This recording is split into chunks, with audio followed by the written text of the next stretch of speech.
Good morning, everyone, and welcome to the session of the Montgomery County Council. This morning, we begin with two presentations. The first is commemorating and celebrating Jewish American Heritage Month by the County Council. I'll come down and be joined by Council members Glass, Katz, and Friedson, and anybody who's here for that proclamation, please come up, and then other council members can join us as well. So the first proclamation is Jewish American Heritage Month. I'll go down. Are we going down?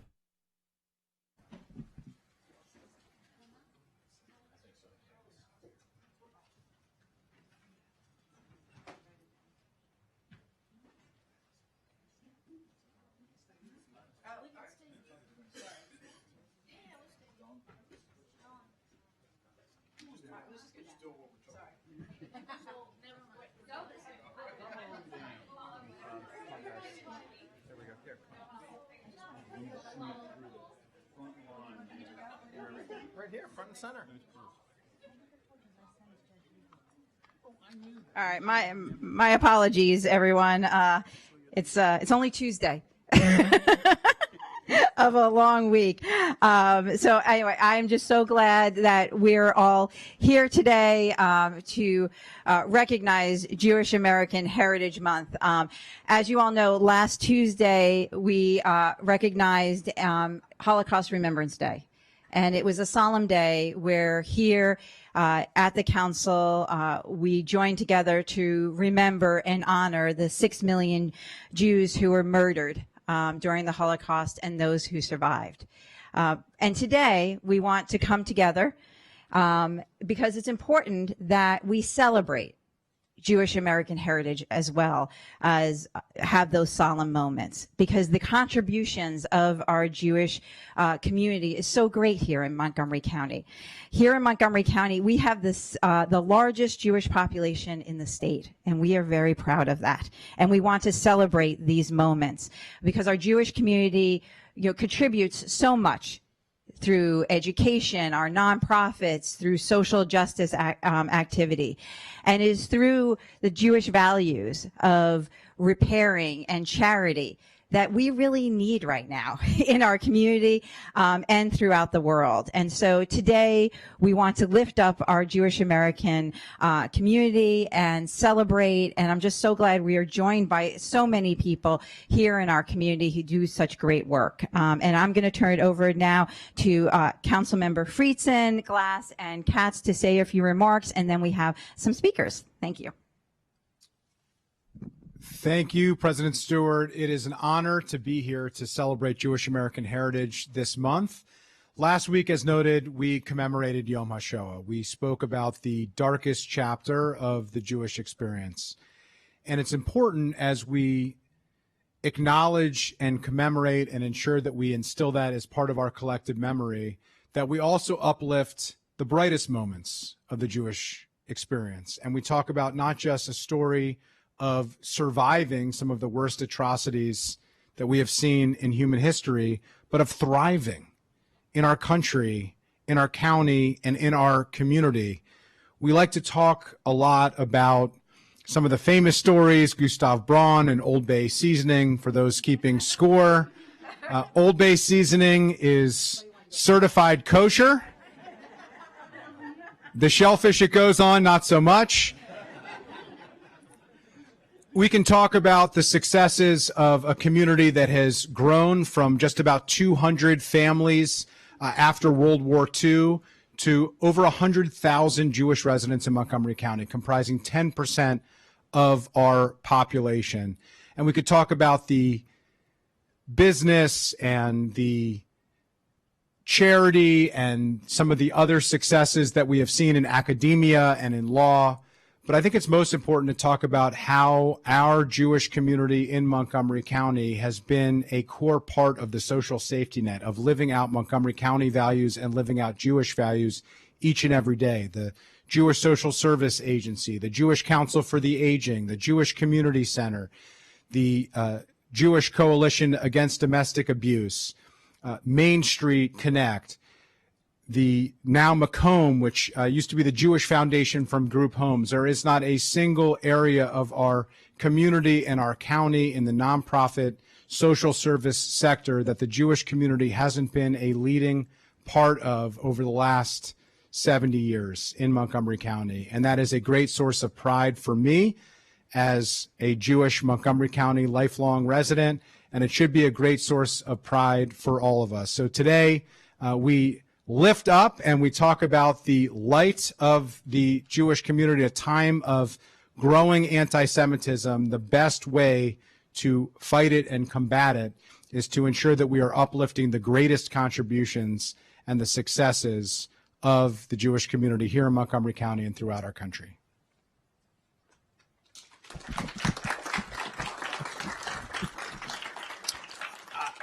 I just want to thank everybody who is joining us today for Jewish American Heritage Month, because not only are we standing here in solidarity, but we will continue standing with every member of our community, because those are our Jewish values. Just as we stood up during the civil rights struggle, just as we have stood up over other struggles and fights for equality that have focused on other individuals of other religions, of other countries, we will continue standing up here in Montgomery County to make sure we remain a safe and welcoming place for everybody, and we will continue fighting for equal rights and civil rights for every resident, because as we celebrate Jewish American Heritage Month, we will continue fighting for everybody. So thank you.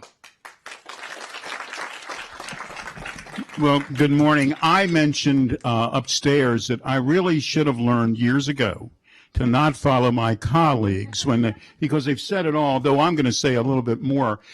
Andrew mentioned Gustav Brunn from Old Bay. I actually knew him. And his 96-year-old son, 96-year-old son is still living, Ralph. He was friendly with my in-laws. But, and it was also noted, it's hard to believe that in the 20s, 1920, my grandparents came to Gaithersburg in 1918, but in 1920, that era, there were so few Jewish people living here because there was covenants on land that you said you couldn't sell to them. Now, ultimately, obviously, there was a lot of land that was bought and the population changed, but that's really my family's lifetime. In my lifetime, and I mentioned this upstairs as well, it's hard to believe, schools integrated in Montgomery County in 1956 in the Up County when I was in first grade. It's hard to believe where we were, really in a horrible situation, but where we were and where we are today. We have a lot of ways, more ways to go forward, but we have come a long way in that 100 years. We just need to do so much more. And Andrew mentioned this as well. It's about 105 Jewish people that now live in Montgomery County.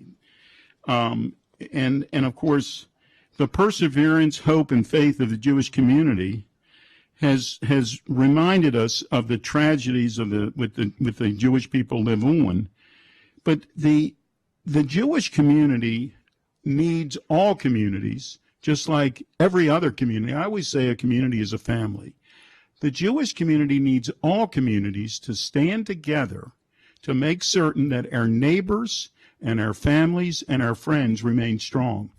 Because when we were talking about this Yom HaShoah of the Holocaust, when you started listening to people who lived through that, you realize we're not that far from where we were then to where we are now. We need to be very, very careful. We need to celebrate, but we need to remember.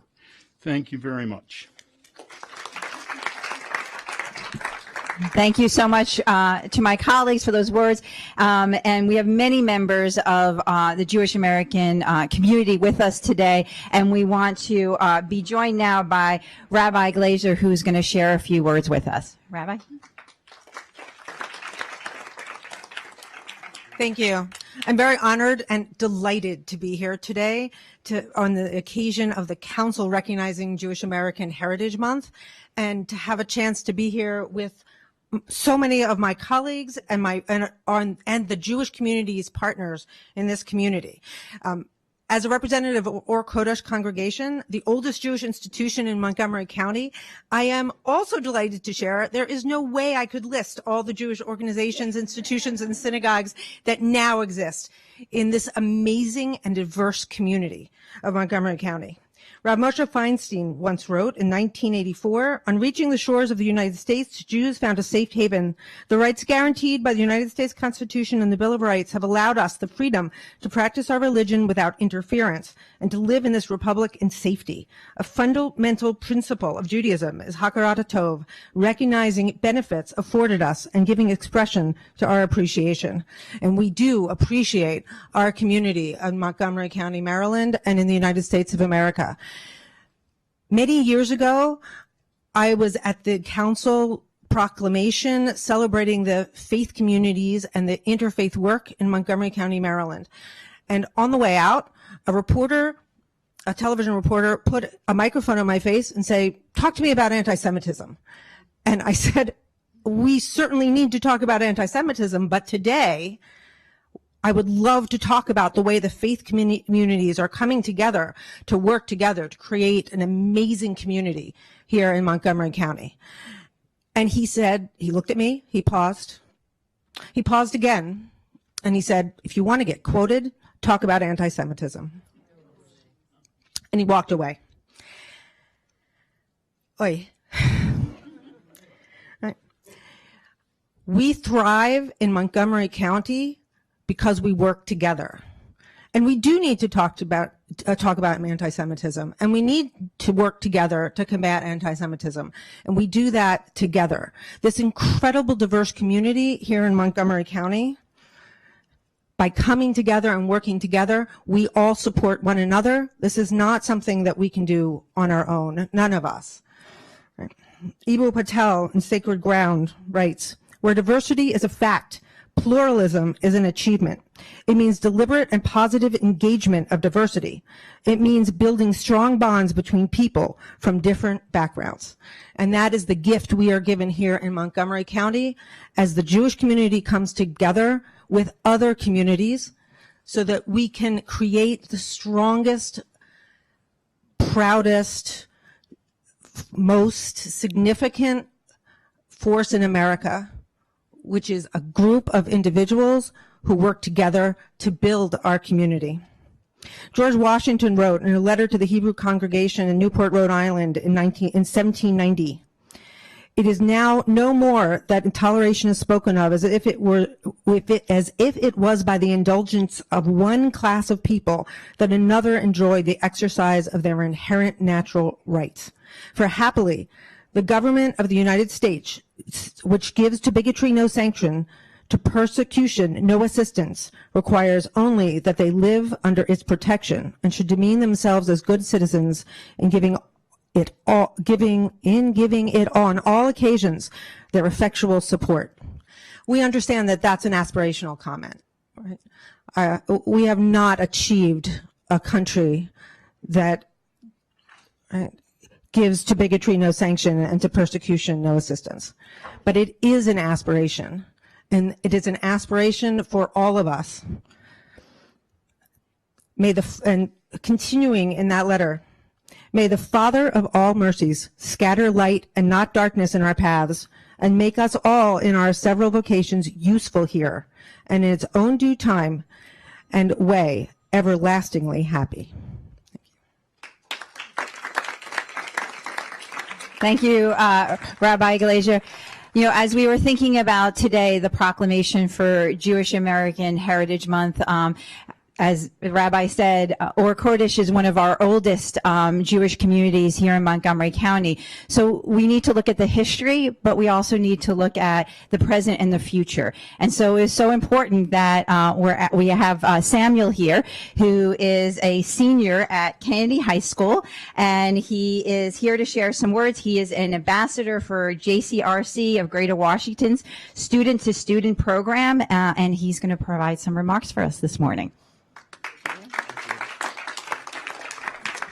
Hi, my name is Samuel Picassi Christensen. I'm a senior at John F. Kennedy High School. And last year and this year, I've been a group leader and steering committee member of the JCRC, which is the Jewish Community Relations Council, student-to-student peer education program.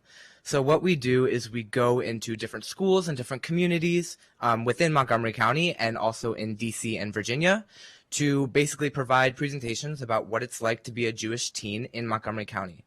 So we're not going to necessarily talk about politics or talk about different ideological divides, but rather just share our experiences in our day-to-day lives about what it's like to be a Jewish teen. For me personally, I've done a lot of work with the Board of Education in Montgomery County, as well as different administrative bodies to work to provide more Jewish education, not education about Jewish laws and practices, but rather education about Jewish successes throughout history, like so many people before me have said today. A lot of things that we see in curricula in education really revolve around the Holocaust. And like we said before, it is so incredibly important to commemorate this and recognize it, but it's also so incredibly important to talk about all of our successes so that we don't get sort of stuck in the muck of being victims. So much of what we do at the JCRC and what we do within our education system is to teach people about, number one, the unknown, which is so important, and number two, about the successes of different groups of people throughout the entirety of history. And I am very proud to say that me and one of my very good friends, Eliza Bevington, worked pretty closely with some of the social studies curricula personnel within Montgomery County to sort of rebuild the social studies curricula within elementary school, middle school, and high school to include more Jewish education, not just about the Holocaust. Because from my experience and from the experience of many of my peers, people tend to be afraid of what they don't know. So the best way to uplift the Jewish community and really talk about our successes as a cohesive group of people is to teach people what they don't know and allow them to understand that we are a wonderful, amazing community with so many different assets that make us who we are today. Thank you. Thank you so much, Sam, for those words and for all you're doing, and to JCRC for your work. I also want to recognize that we have representatives here from Senator Van Hollen's office, Congressman Raskin's office, and thank them for all the work they're doing for our community and for our country. We also have the Mayor of Kensington here, Tracy Furman, and Laura Stewart on Board of Education. And just want to thank everyone who came out today to really celebrate Jewish American Heritage Month. And with that, we will now read the proclamation.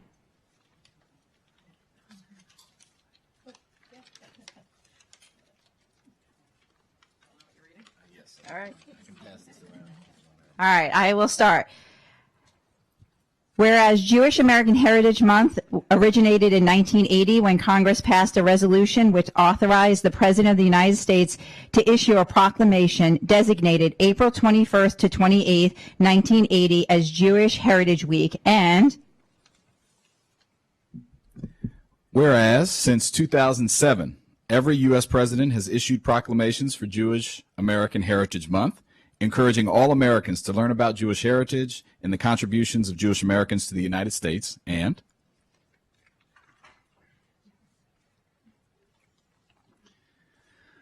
whereas the American Jewish community dates back to 1654, when a group of 23 Jews fleeing persecution at the hands of Portuguese Inquisition in Brazil found refuge in New Amsterdam, now part of New York City.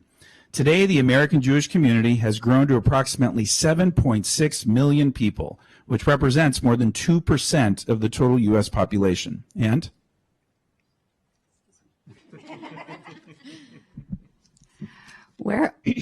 whereas the story of America was written in part by Jewish Americans who, through their words and actions, embraced the opportunity and responsibility of citizenship and civic engagement. Jewish Americans continue to guide our country's progress as scientists and teachers, doctors and lawyers, public servants, and nonprofit leaders, and whereas over the past 370 years, the Jewish Americans have contributed to their communities and to this nation as loyal and patriotic citizens. The American Jewish community has proudly served in uniform, in elected office, and in our nation's highest courts. And whereas Jewish Americans have made enormous contributions to America's artistic, cultural, economic, philanthropic, intellectual, and scientific achievements, and have marched, petitioned, boarded buses to demand civil rights and political rights for all, from women's rights to voting rights and workers' rights. American Jews have always pushed our nation and our community to live up to its promise to uphold freedom and justice for all. And whereas Montgomery County is home to the largest Jewish population in the state, with 45% of Maryland's Jewish residents living in our community. According to the Berman Jewish Data Bank, Montgomery County's Jewish residents make up 10% of our population, with 105,400 residents. Additionally, the Washington metropolitan area is home to the third largest Jewish population in the United States. And whereas for generations, the story of the Jewish people have been recognized as one of resilience, faith, and hope in the face of adversity, prejudice, and persecution. And whereas now American Jews are feeling vulnerable amidst a rise in anti-Semitism. The American Jewish Committee's State of Anti-Semitism in America 2024 report revealed that 91% of American Jews find that anti-Semitism in the United States has increased in the last 5 years, with 1/3 saying they have been the personal target of anti-Semitism either in person or virtually at least once over the last year. Sadly, we have seen a rise in anti-Semitism in Montgomery County as well. And whereas hate has no home in our community, and we stand in solidarity with our Jewish residents to combat anti-Semitism, discrimination, and acts of violence, and recommit ourselves to doing everything we can to help eliminate all types of discrimination and prejudices. And whereas in Montgomery County, our diversity is our strength, and Jewish American Heritage Month is a time when the culture and history of Jewish Americans is celebrated and their sacrifices and contributions to our nation, state, and county are honored and uplifted. Now, therefore, be it resolved that the County Council of Montgomery County, Maryland proclaims May 2025 as Jewish American Heritage Month, presented on the 6th day of May in the year 2025. Thank you.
Thank you again for everyone who was here for our Jewish American Heritage Month proclamation.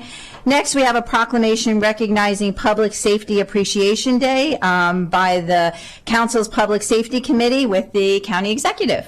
And I'll turn it over to the Chair of the Public Safety Committee, Councilmember Katz.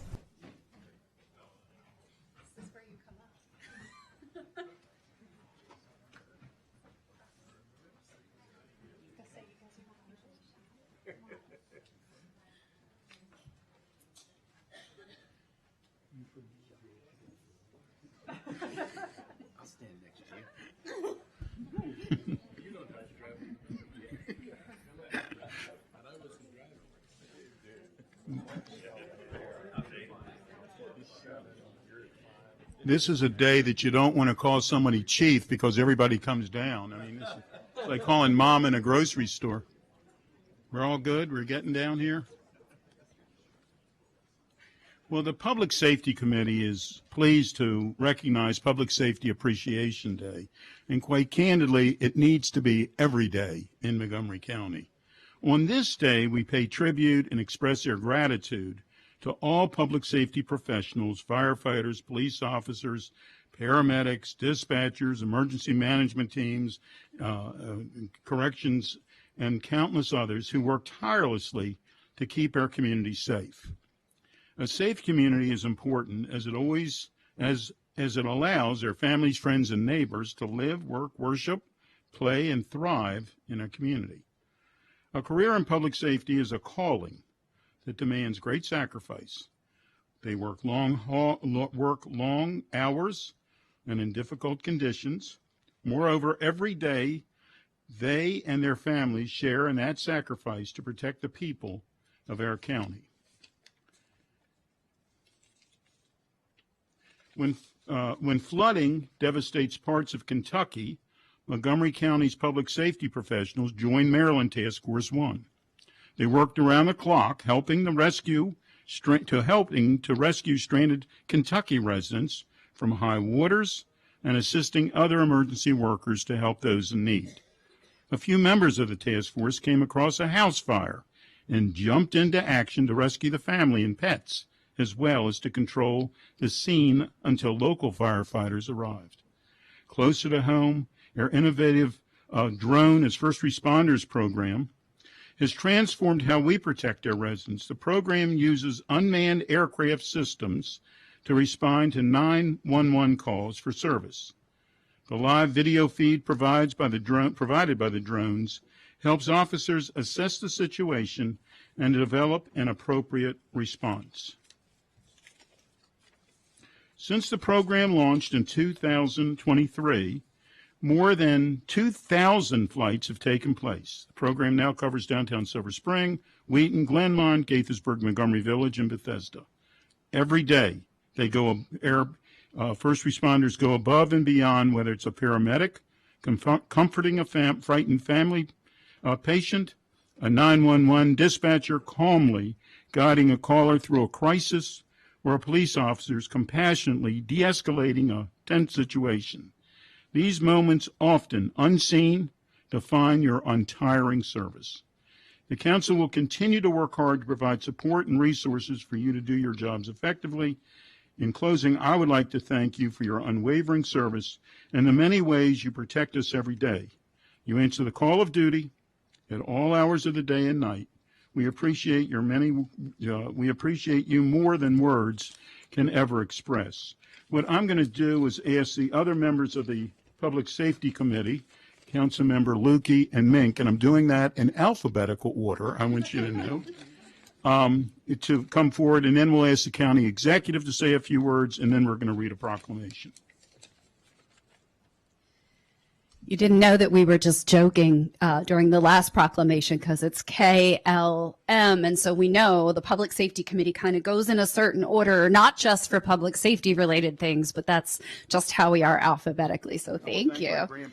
There you go. Thank you. Thank you. It is a wonderful day to be able to celebrate our public safety professionals. And I know that many of us attended last week. There were public safety awards last week honoring so many wonderful heroes within our county. But there's so many stories that don't even get told. And that's just all in a day's work, right? And I think it's really important that particularly now, when we're sitting in a landscape where at the federal level, there's been a bunch of cuts, reductions, slashing, and abandonment of certain public safety priorities, right? Like violence prevention, like supporting victims of crime. These are things we value. And we're going to continue valuing here in Montgomery County. And everyone standing up here behind me and everyone that they lead in their daily work believes in those things and believes in continuing consistently delivering top-notch results for our residents and those who come to visit Montgomery County. And that gives me immense pride. The level of compassionate, coordinated, community-based care and service that these folks provide is outstanding. And I've had the benefit of working with groups all over the state of Maryland. And even before I came to serve on the council, I always had a deep appreciation and affection for the level of work that is performed here in Montgomery County and their willingness to serve in other capacities. As Councilmember Katz mentioned, they volunteer and they serve with our Task Force 1 that goes out and assists other places. Well, these folks, these professionals who are up here with me today also benefit the state as a whole in a great way by serving on different public bodies, boards, and commissions and providing invaluable expertise to inform the work of those bodies. So I am incredibly proud of all you do. I'm incredibly proud of the various innovative things that our different departments bring. Councilmember Katz already touched on our Drone as First Responder program. We have our Real-Time Intelligence Center, or RTIC. We have our Sheriff's Office collaboration with the Family Justice Center. We have, oh, she's laying down now.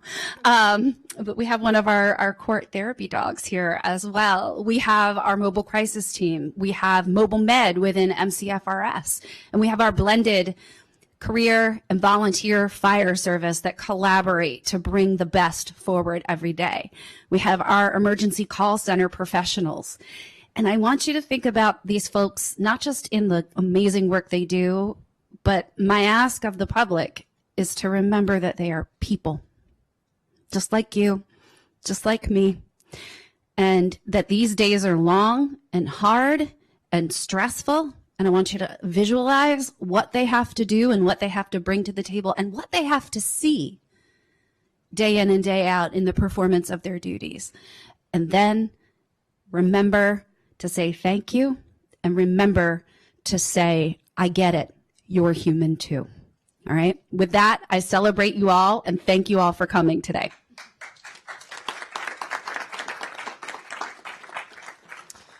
There are a lot of different ways in which Montgomery County is a leader in the public safety sphere, so many different ways.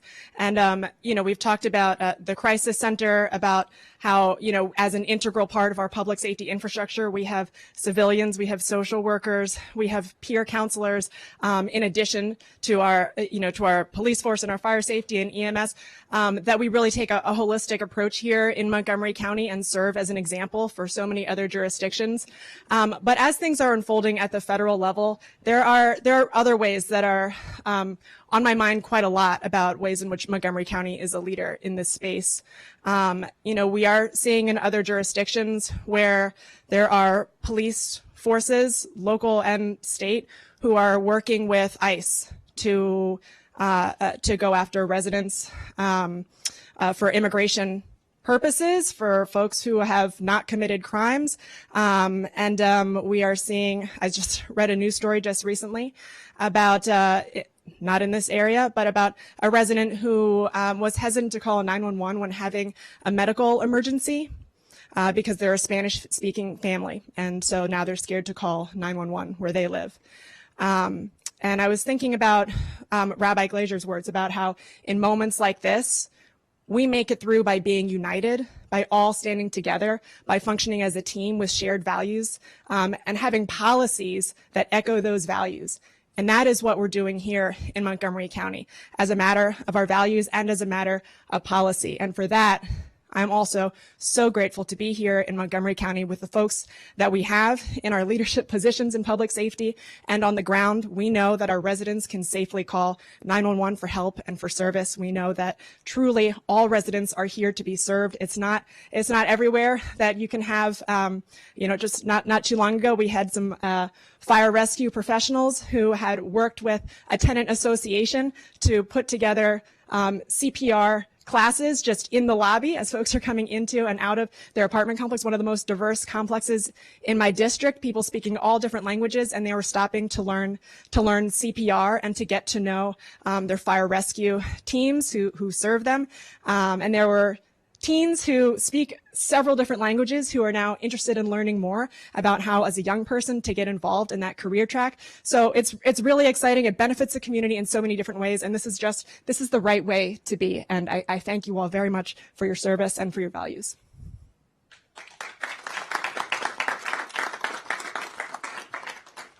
So I can take away the first page of what I was going to say because it's pretty much been said. Look, I really appreciate the work that our public safety people do. It is an amazing job, and it's a lot of agencies. I will read the list of agencies because it's not just the police department and fire and rescue, which you all think of, but it's the sheriff's office, the state's attorney's office, Department of Corrections and Rehabilitation, Office of Emergency Management and Homeland Security, Emergency Communications and Street Outreach Network. That all is the complex that we consider public safety, and the work they do for our community, I think, is well recognized. It is not easy in these times to talk about a police department being great. This department has been really great. They've really stood up in the challenges we faced. We figured out a way to go forward.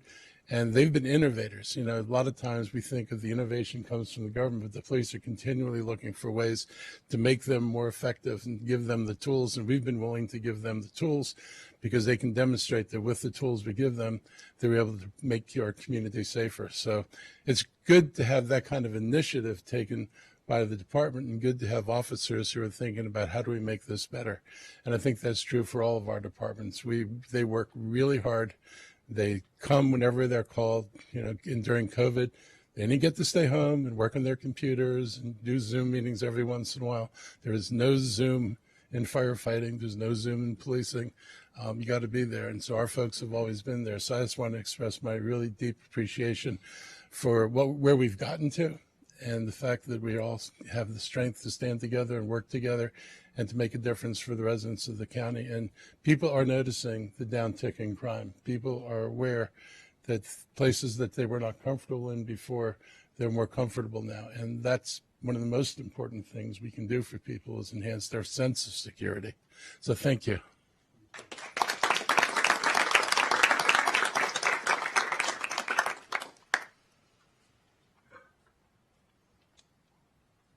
Please join me to read this, and Mark. Sort of a new dance.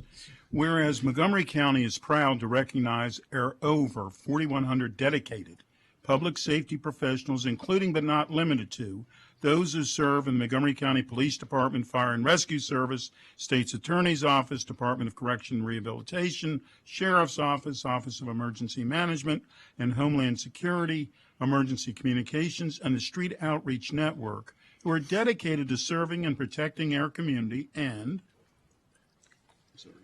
whereas our public safety personnel work tirelessly to ensure the safety and well-being of all our residents by responding to emergencies, maintaining order, preventing crime while facing dangerous and stressful situations. And whereas these dedicated public servants deserve to be commended and honored for their courage, professionalism, efforts, and sacrifices made 24 hours a day, 7 days a week to protect our community. And whereas residents can show support by helping organizations that serve public safety professionals and their families, as well as attending events that honor these hardworking individuals. And Whereas Public Safety Appreciation Day is an opportunity to bring our public safety employees together to thank them for their selflessness and dedication to improving the safety and well-being of others. Now, therefore, be it resolved, the County Executive Mark Elrich, the Public Safety Committee, and the entire County Council of Montgomery County, Maryland, hereby recognize Public Safety Appreciation Day, presented today and signed by County Executive Elrich and Council President Stewart. Thank you all very, very much for everything you do every day.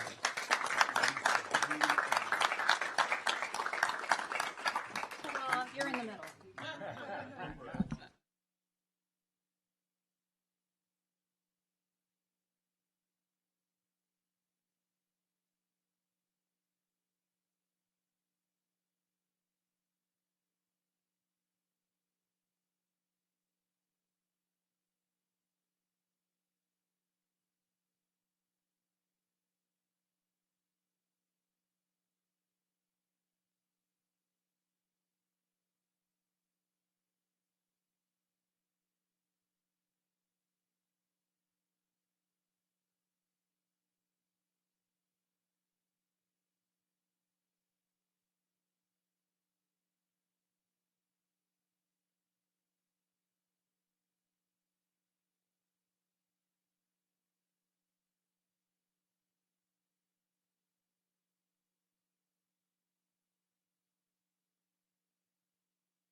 All right, thank you to everyone who joined us this morning for our two proclamations. Now we'll move on to general business.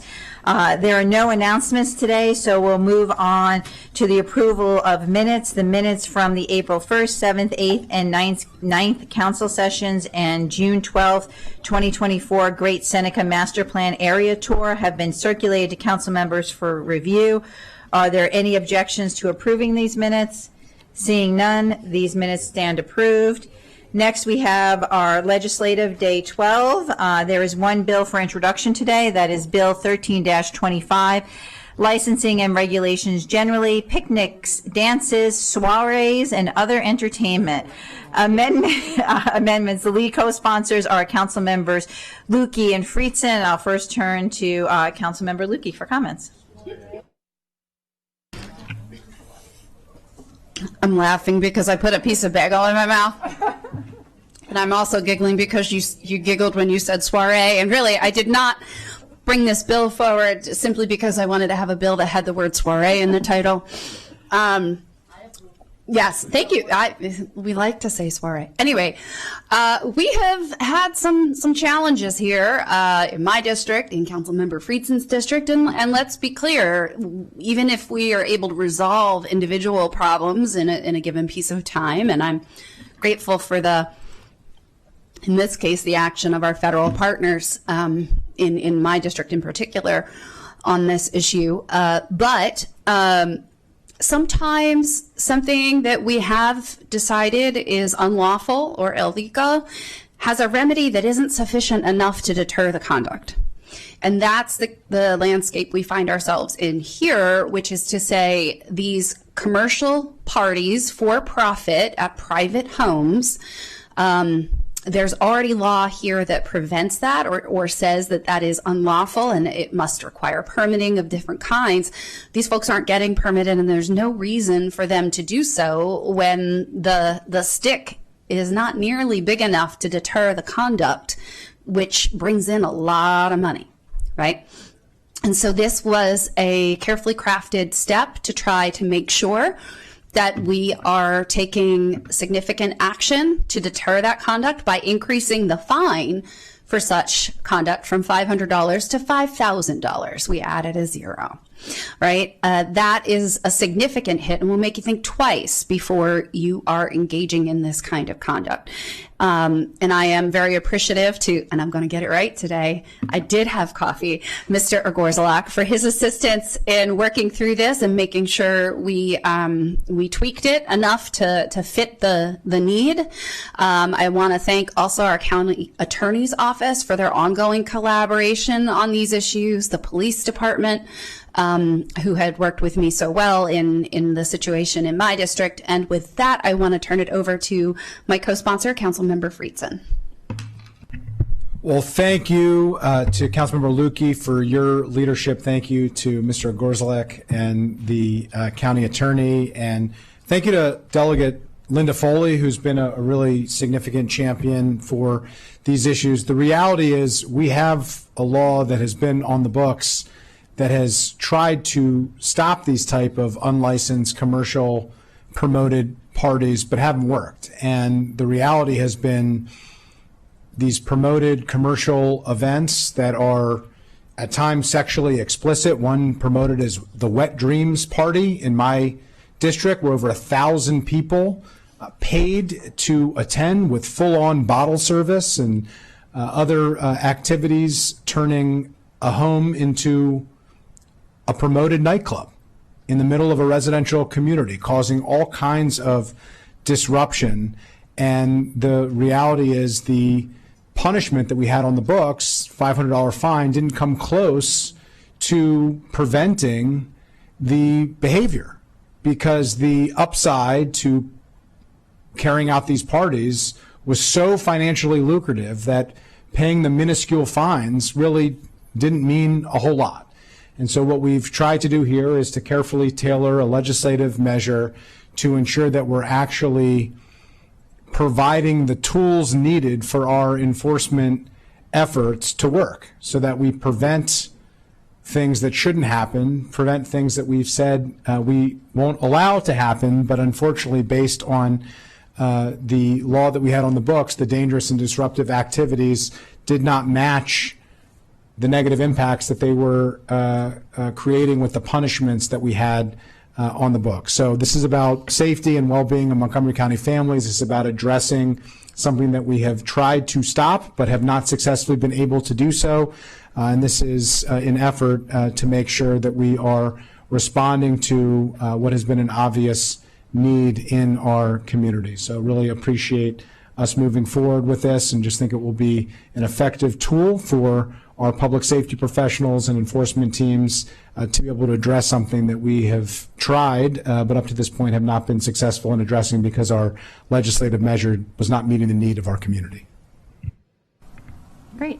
Before I turn to my colleagues, Mr. Ogorzalak, do you have anything to add regarding the introduction of the Yeah, bill? I'll just briefly elaborate a little bit on sort of how the bill functions. Yeah. So Bill 1325 would clarify that a party is included in the list within 30-1 of the Montgomery County Code, which includes picnics, dances, soirees, and other entertainment, as a prohibited activity when it is done for profit.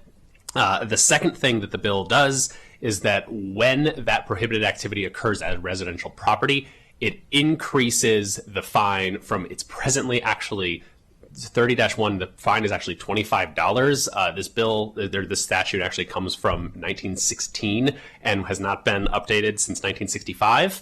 And so it's sort of anachronistic. It's not even set forth as a Class A violation within the county code. It predates that section of the code. So it clarifies that it is a Class A violation and sets the fine at $5,000, which is the maximum authorized civil penalty under the state enabling legislation for enforcement of a civil penalty.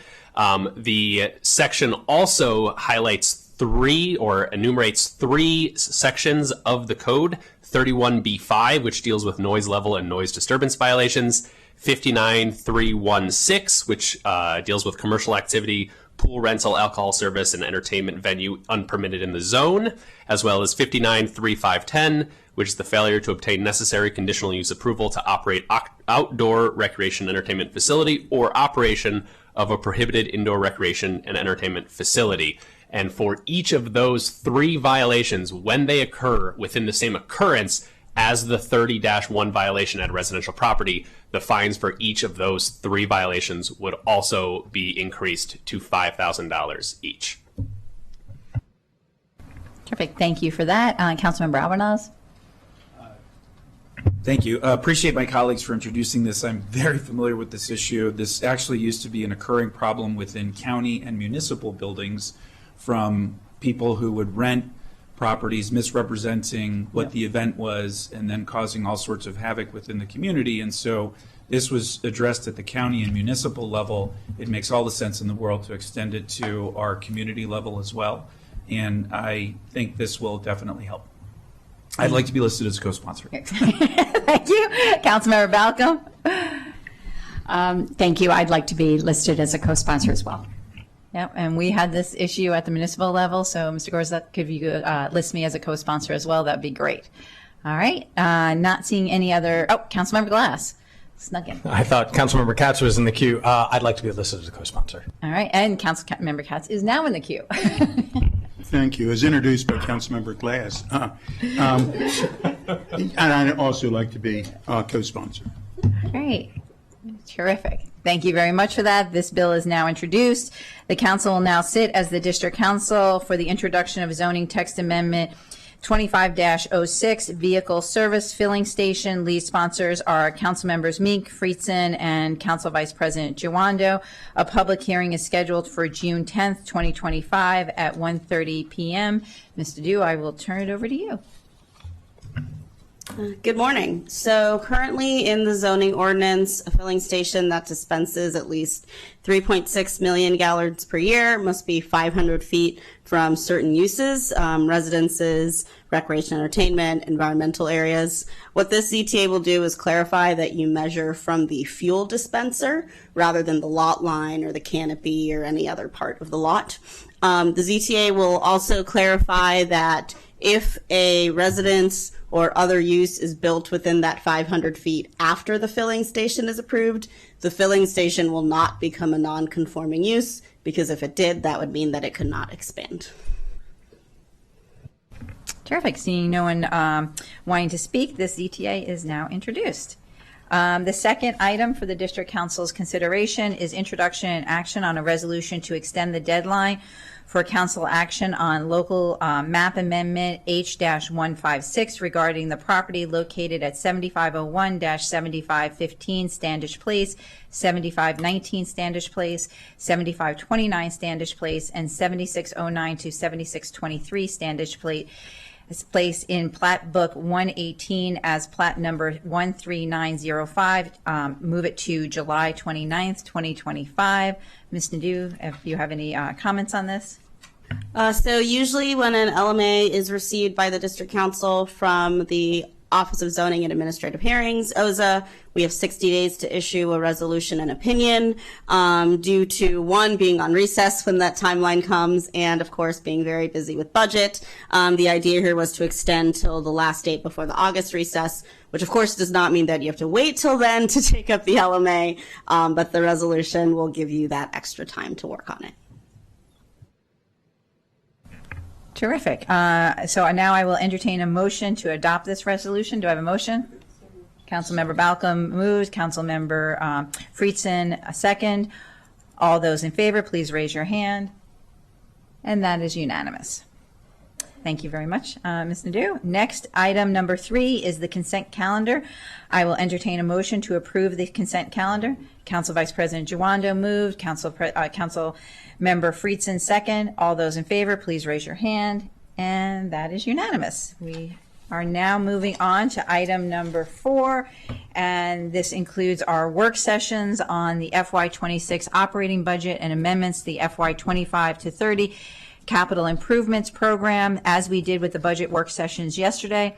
If the council agrees with the committee's recommended reductions, or we will take a straw vote to recommend approval as recommended by the committee. If a new reduction or addition is recommended by the council, we will note it and finalize that budget during the reconciliation process.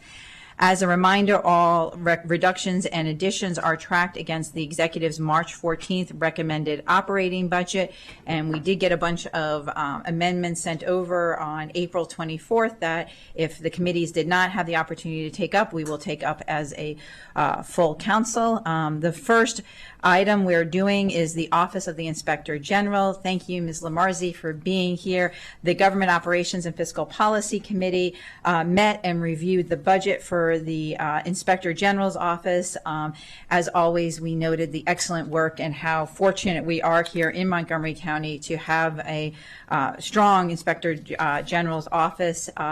And we did place one item, the request for an additional FTE for an investigator to the Education Oversight Division on the reconciliation list.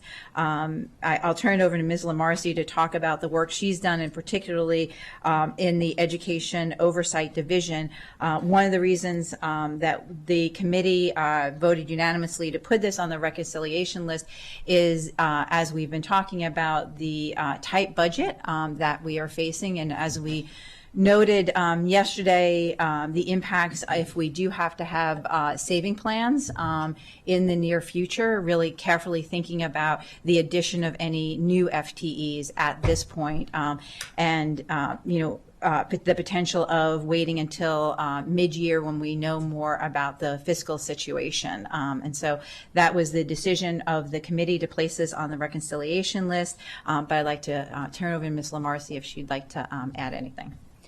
Sure. Good morning. Thank you for having me. I'm always happy to see all of you and appreciate your continued support of our office. Included, as the council president said, in the executive's recommended budget was one position to add to our Education Oversight Division. It is not my whole ask. I had a much bigger ask. And you have all asked me many times when I think I'll get to capacity. I am not there yet, for sure. But our Education Oversight Division is responsible for handling all of the hotline calls that come into our office related to MCPS and the college.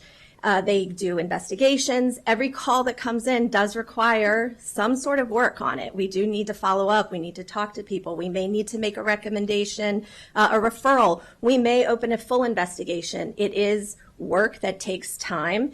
And the division also is responsible for proactive reviews of the processes, procedures, programs within education programs, so at MCPS, at the college. So far in fiscal year 25, we've received 323 complaints on the hotline, a third of which are related to MCPS. And I've told you before, over the past 2 years, our office has really been careful to start and scope out the amount of work that we think needs to be done at MCPS. We've identified areas where we want to look and help to strengthen their processes, their procedures. Those proactive reviews and audits are critical to our office meeting our mission to increase efficiencies in county government-funded programs. That is how we deter and detect fraud, waste, and abuse. That is how we strengthen programs, identify deficiencies, try to stop problems from happening again or happening in the first place. The added position in the Education Oversight Division is going to let us to continue to do that. This year, I really made the decision that we couldn't wait on this proactive work anymore. And I had to detail 2 other folks from a different unit in my office to handle some of these proactive reviews. For the first time, we have 3 open proactive reviews at MCPS. And as you all know, education funding takes up a good chunk of the budget.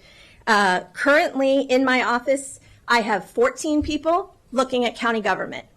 I have 4 looking at education. It's a big difference at this point for us. I am immensely grateful for the support that the council continues to give to our office as we have built our audit function in the last 5 years, as we have built out our education oversight function. But as I told the committee members, investing in positions in our office is a high rate of return to this county.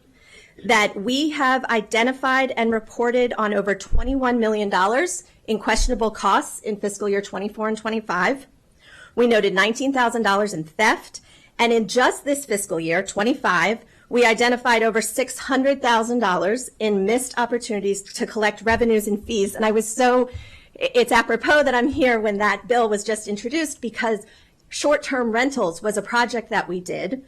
And in that $600,000 is only about $125,000 of estimated missed registration fees.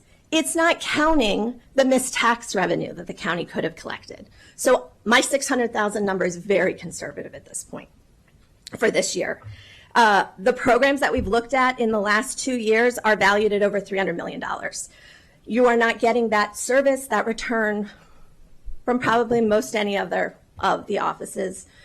So I fully understand the constraints on the budget and the challenges that come, but our taxpayers, our community stakeholders, the members here, they deserve objective, independent, and thorough oversight for the billions of dollars that are spent, and that is what our office provides.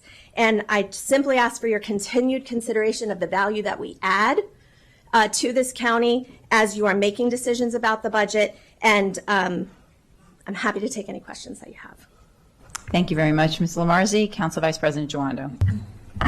Well, good to see you, Ms. Lamarzi, and we continue to be thankful for you and your team's work. It is an investment. The $3.5 million going to $4 million, hopefully this year, that we invest in your office is money well spent. And we appreciate all the work you've done. I personally, as chair of the education committee, was happy to hear that they're half the budget, but 1/3 of the complaints. so that's actually not bad. But you do underscore that they are half the budget. And when we gave you that function, you need staff to go and look into things and work as a partner with the board and with us and with them and with the system. So I'm very supportive of these increases and appreciate the committee to add this one investigator. I did want to ask, could you give us a sense of what the caseload based on the last few years? What do you think that this person will have? I never know exactly how many All the complaints driven, will come right, in, yeah. and what type they will be or what they will lead to or require. So that's always the unknown. In the work plan, we always have to account for the unknown. It is our expectation that everyone on staff is able to complete 2 proactive reviews about in a year. Some take longer. Audits, of course, under Yellow Book take way longer. Sure. But that's where we hope to get. I've tried lots of different configurations. I've tried putting more people on one project to see if we can drive it more quickly, or spread it out, have one person only handle complaints for a while.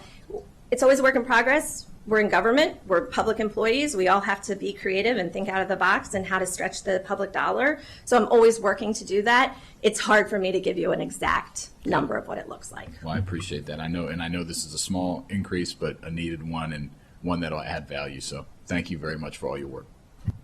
I just want to clarify to make sure the committee's recommendation is actually not to move forward with this position. So if there are council members who would like to actually overturn the committee's recommendation, we need a motion and a second and a vote to do that. We can wait till we hear from other council members, but just wanted to clarify that was the committee's recommendation. Councilmember Friedson.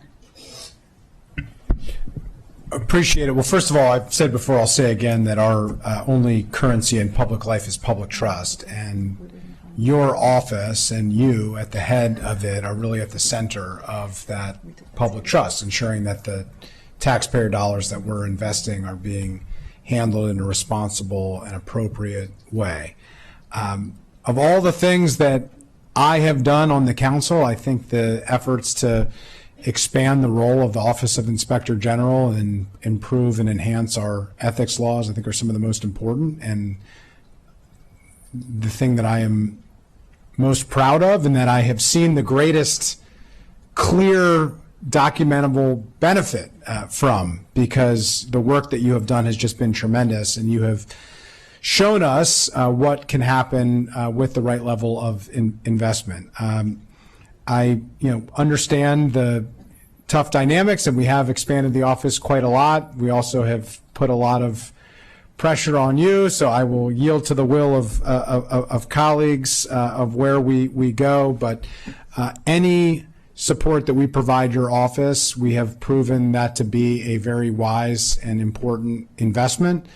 And I think that is true in this budget. It will be true in every budget. And I just really appreciate the work that you have done and the fact that you have demonstrated to us the value in the type of oversight that our residents and taxpayers expect. And we point to you a lot when people ask, what are we doing and how are we dealing with a $7.5 billion budget? What are we doing to hold the dollars accountable in MCPS and in the county government?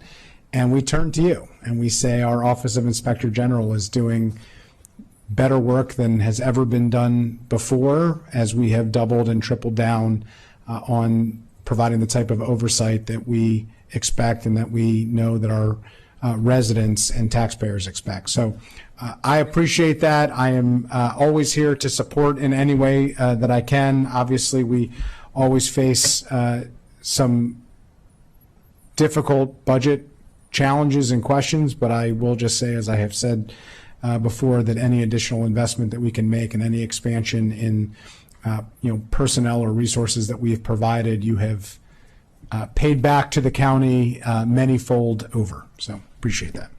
Thank you. Councilmember Mink. Thank you. I was on a call last night. I, like many other council members, I'm sure, am making calls as fast as I can to people who have been lobbying for various budget items to kind of lay out for them what we're looking at and actually now in terms of revenue expenditures, because these conversations are really important, but until we know how much revenue we have, until we know whether we're doing an income tax, it's hard to know, it's hard to really put meaning behind some of these conversations, because some of these might be just totally out of the question budget-wise, and some of them might not. But I'm bringing this up because what they said was so interesting. It was a call with the minority health programs, and we kind of went through the budget, and all of them concluded that they were in support of chipping in more and doing an income tax. And all of them asked that as part of that, in this next year of work, that we double down on accountability and transparency with those dollars, that we look for ways in which money can be saved throughout the government, and including MCPS, which is half of our budget. And so, which I think is very fair. And they said to me, what are you going to do? We are willing to chip in more, and we believe that our members are willing to chip in more, but what are you all going to do to ensure that those dollars are well spent? So those words are really ringing in my ears right now, and I'm seeing this as a high priority, and certainly something that we should be moving forward with if it's something that we're able to afford, which of course again depends on how much revenue we have. But for me, this is looking like a really high priority, because we're finding savings here, and we're also finding that accountability and transparency that taxpayers are asking for. Thank you. All right. We have a committee recommendation. Do I have a motion to override the committee's recommendation at this point? Councilmember Mink, did you want to? Can you talk about the process of, once we decide whether or not we're moving forward with a tax, of the process of potentially bringing back some of these things for conversation? Well, I think as we looked at with where we are right now, even if we were to move forward with an income tax increase, even the retroactive, we need to cut. That is clear from what is before us. And so we have been dedicated throughout this process to being very, very clear to our departments and our agencies what is at stake in this budget. If the body today would like to hold off on a decision on the Inspector General, we can do that, but we cannot do that for every department and agency, because we have made a commitment that even though these are tough conversations, that we would have as much of them as we can throughout this process. And so we've been very clear to the Inspector General how much we value the work of the organization, but the committee discussed this, we discussed this yesterday. We are looking at very uncertain times right now, and if we have savings plans potentially and furloughs and other things coming up in the next year, seriously looking at adding FTEs is something we need to do. So if it's the body would like to hold off on this and keep this as a reduction, we can do that, but the committee's unanimous recommendation was to add this to the reduction and have this as a reduction to the county executive's March budget. Certainly. Well, I certainly understand all that, and I appreciate the tough work of the committee, as we've each been doing in all of our committees. And I understand I'm hearing the will of the body and the will of the committee. Just putting out there that I think that this is an important one for us to keep in mind as we move forward. The amount of cuts that we're going to have to make if we do a retroactive tax versus doing a non-retroactive tax versus doing no tax are extremely different, and so the conversation shifts when we look at our priorities. So if it's motioned, I'll support it, but sensing the will of the body, I won't make the motion at this time. All right. Well, we have a committee recommendation before us now. All those in favor of the committee recommendation, please raise your hand. And that is unanimous. And Ms. Lamarzi, as I said before, and as our finance department told us yesterday, we will know a lot more about the economic and fiscal situation that we are facing this fall. And so, as you know, we always love to have you at audit and government operations and keeping track of the number of complaints you get and personnel. So we hope this is an ongoing conversation and not an end to it. So just thank you so much for your work. All right, thank you. We will now move on to public libraries, and I'll turn it over to the chair of the Education and Culture Committee. Thank you, Madam President. We'll welcome down our great libraries team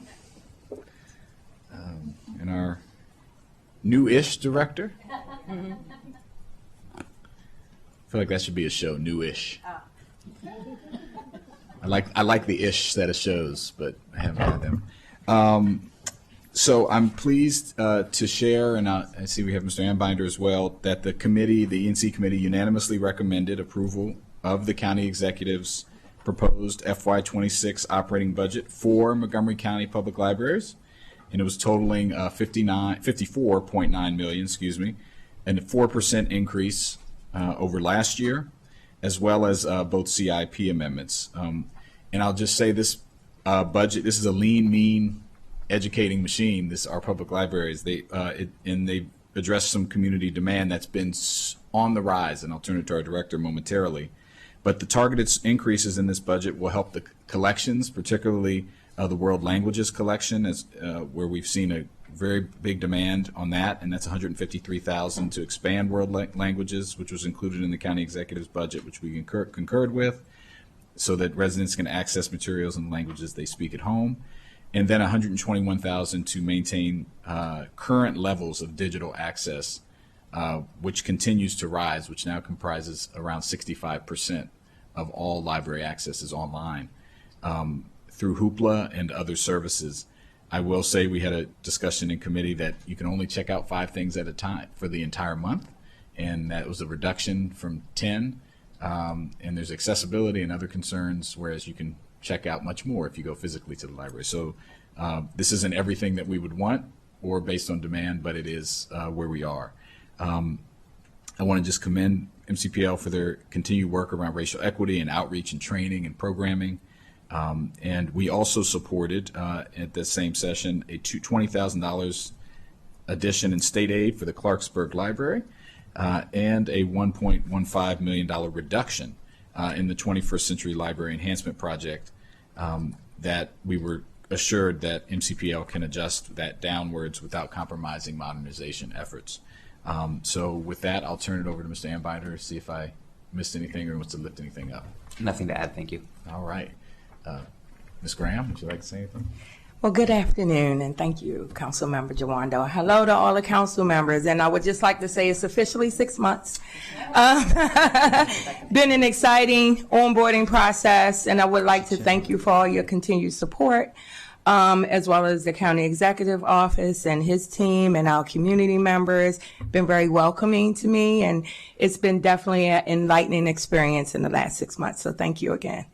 I'm pleased to share with you a year-over-year update on the performance and impact of MCPL. The data reflects a strong and sustained growth across all major service areas, highlighting our continued success in connecting with community, from increased program attendance and rising digital resource usage to higher in-person foot traffic. A growing number of library card holders, it is clear that MCPL remains a vital, evolving resources for residents across the county. Just going to share a couple KPIs. Our program attendance and engagement, the public's enthusiasm for library programming has increased and reached unprecedented levels. In FY24, we hosted 9,860 programs, a 46% increase in FY23, and we've nearly matched that as of April with 9,855,000 programs with over 250,000 attendees. The number of library cards continue to grow. We are seeing approximately 57,525 new cards in both formats, print and digital. Our digital offerings continue to also see dramatic growth.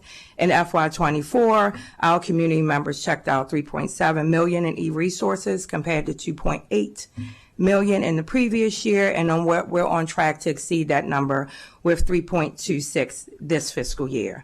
Physical material circulation also continues to see small gains. As of April, we've circulated $6.3 million items so far. These figures reflect a sustained demand for print and physical media alongside digital formats, reinforcing our community's commitment and love for the library. For FY25, we made a decision to shift our fiscal resources from print, about 20%, to digital to support the demand, experiencing a slight 7% decrease in circulation. Foot traffic is continued to trend upward. We have already seen 306 million visitors in April, with Rockville, Wheaton, Germantown, and Gaithersburg being the highly most visited library systems.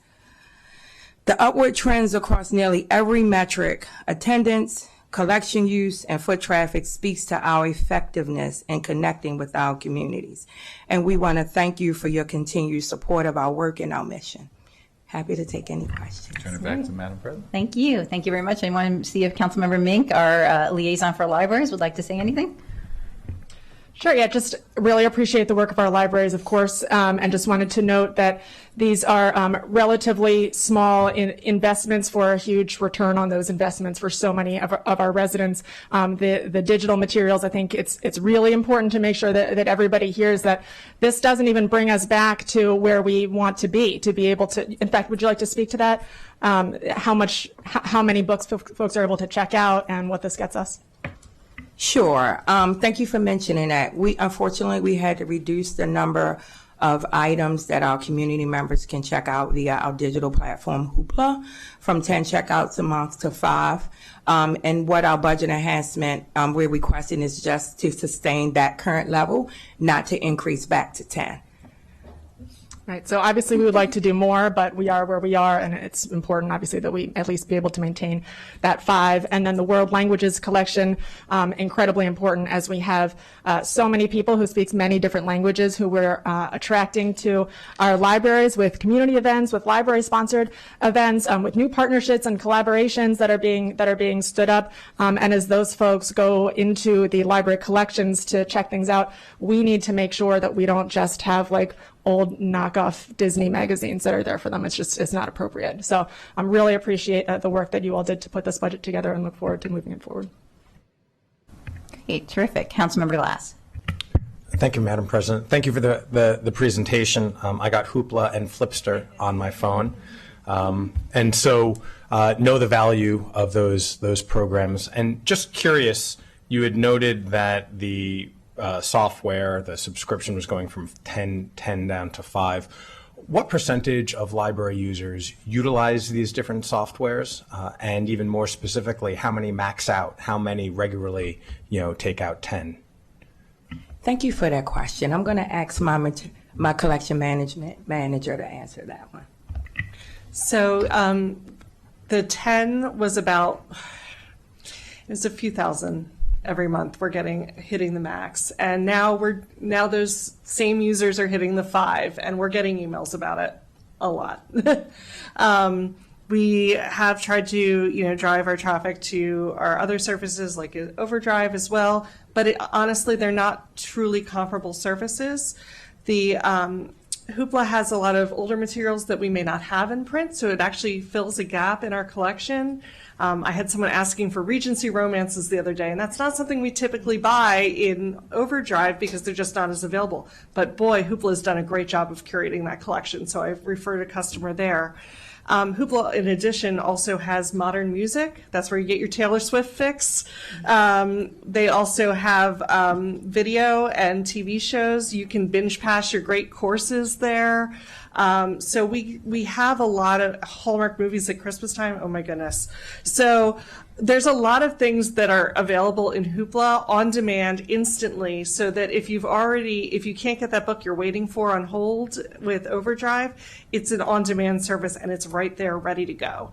So it really is, it augments our collection in a really positive way to provide more materials and more options for our customers. Appreciate that.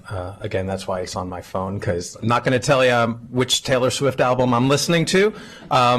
That's on Pandora. But I appreciate that, and recognizing these are important programs and softwares, and residents are using them. Thank you. Thank you. Councilmember Sale. Thank you, and congratulations on 6 months.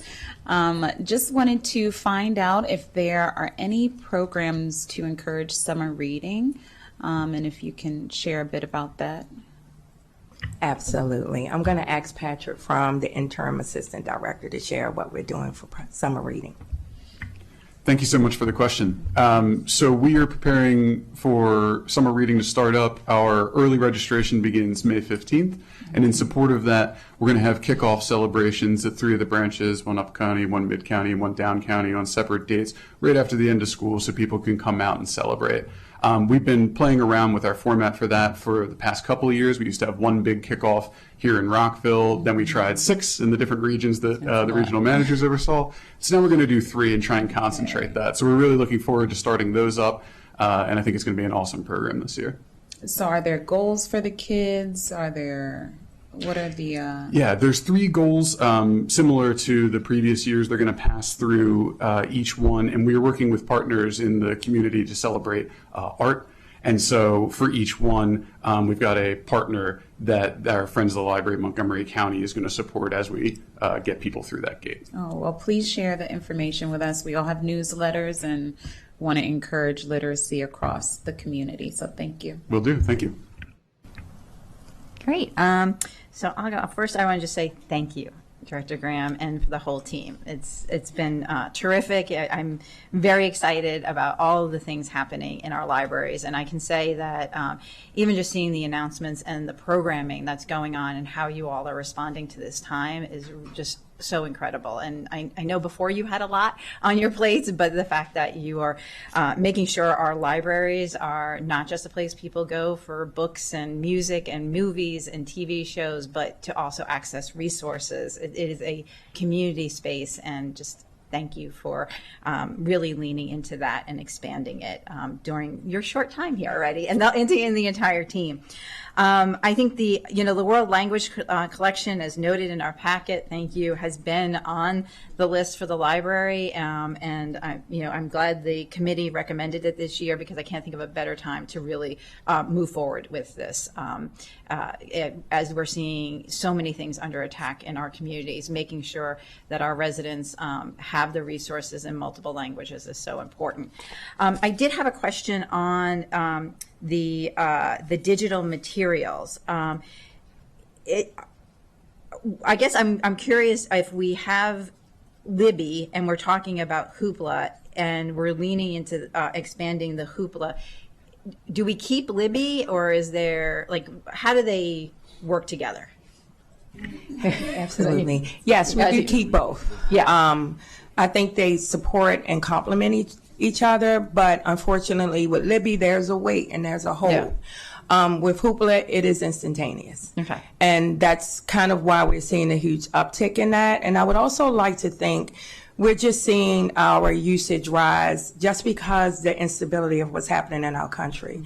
And as our community members are looking at options for their disposable income, they're relying more and more on the public libraries to meet some of those needs. And I think Hoopla, with the entertainment, the music, is definitely a valuable resource right now.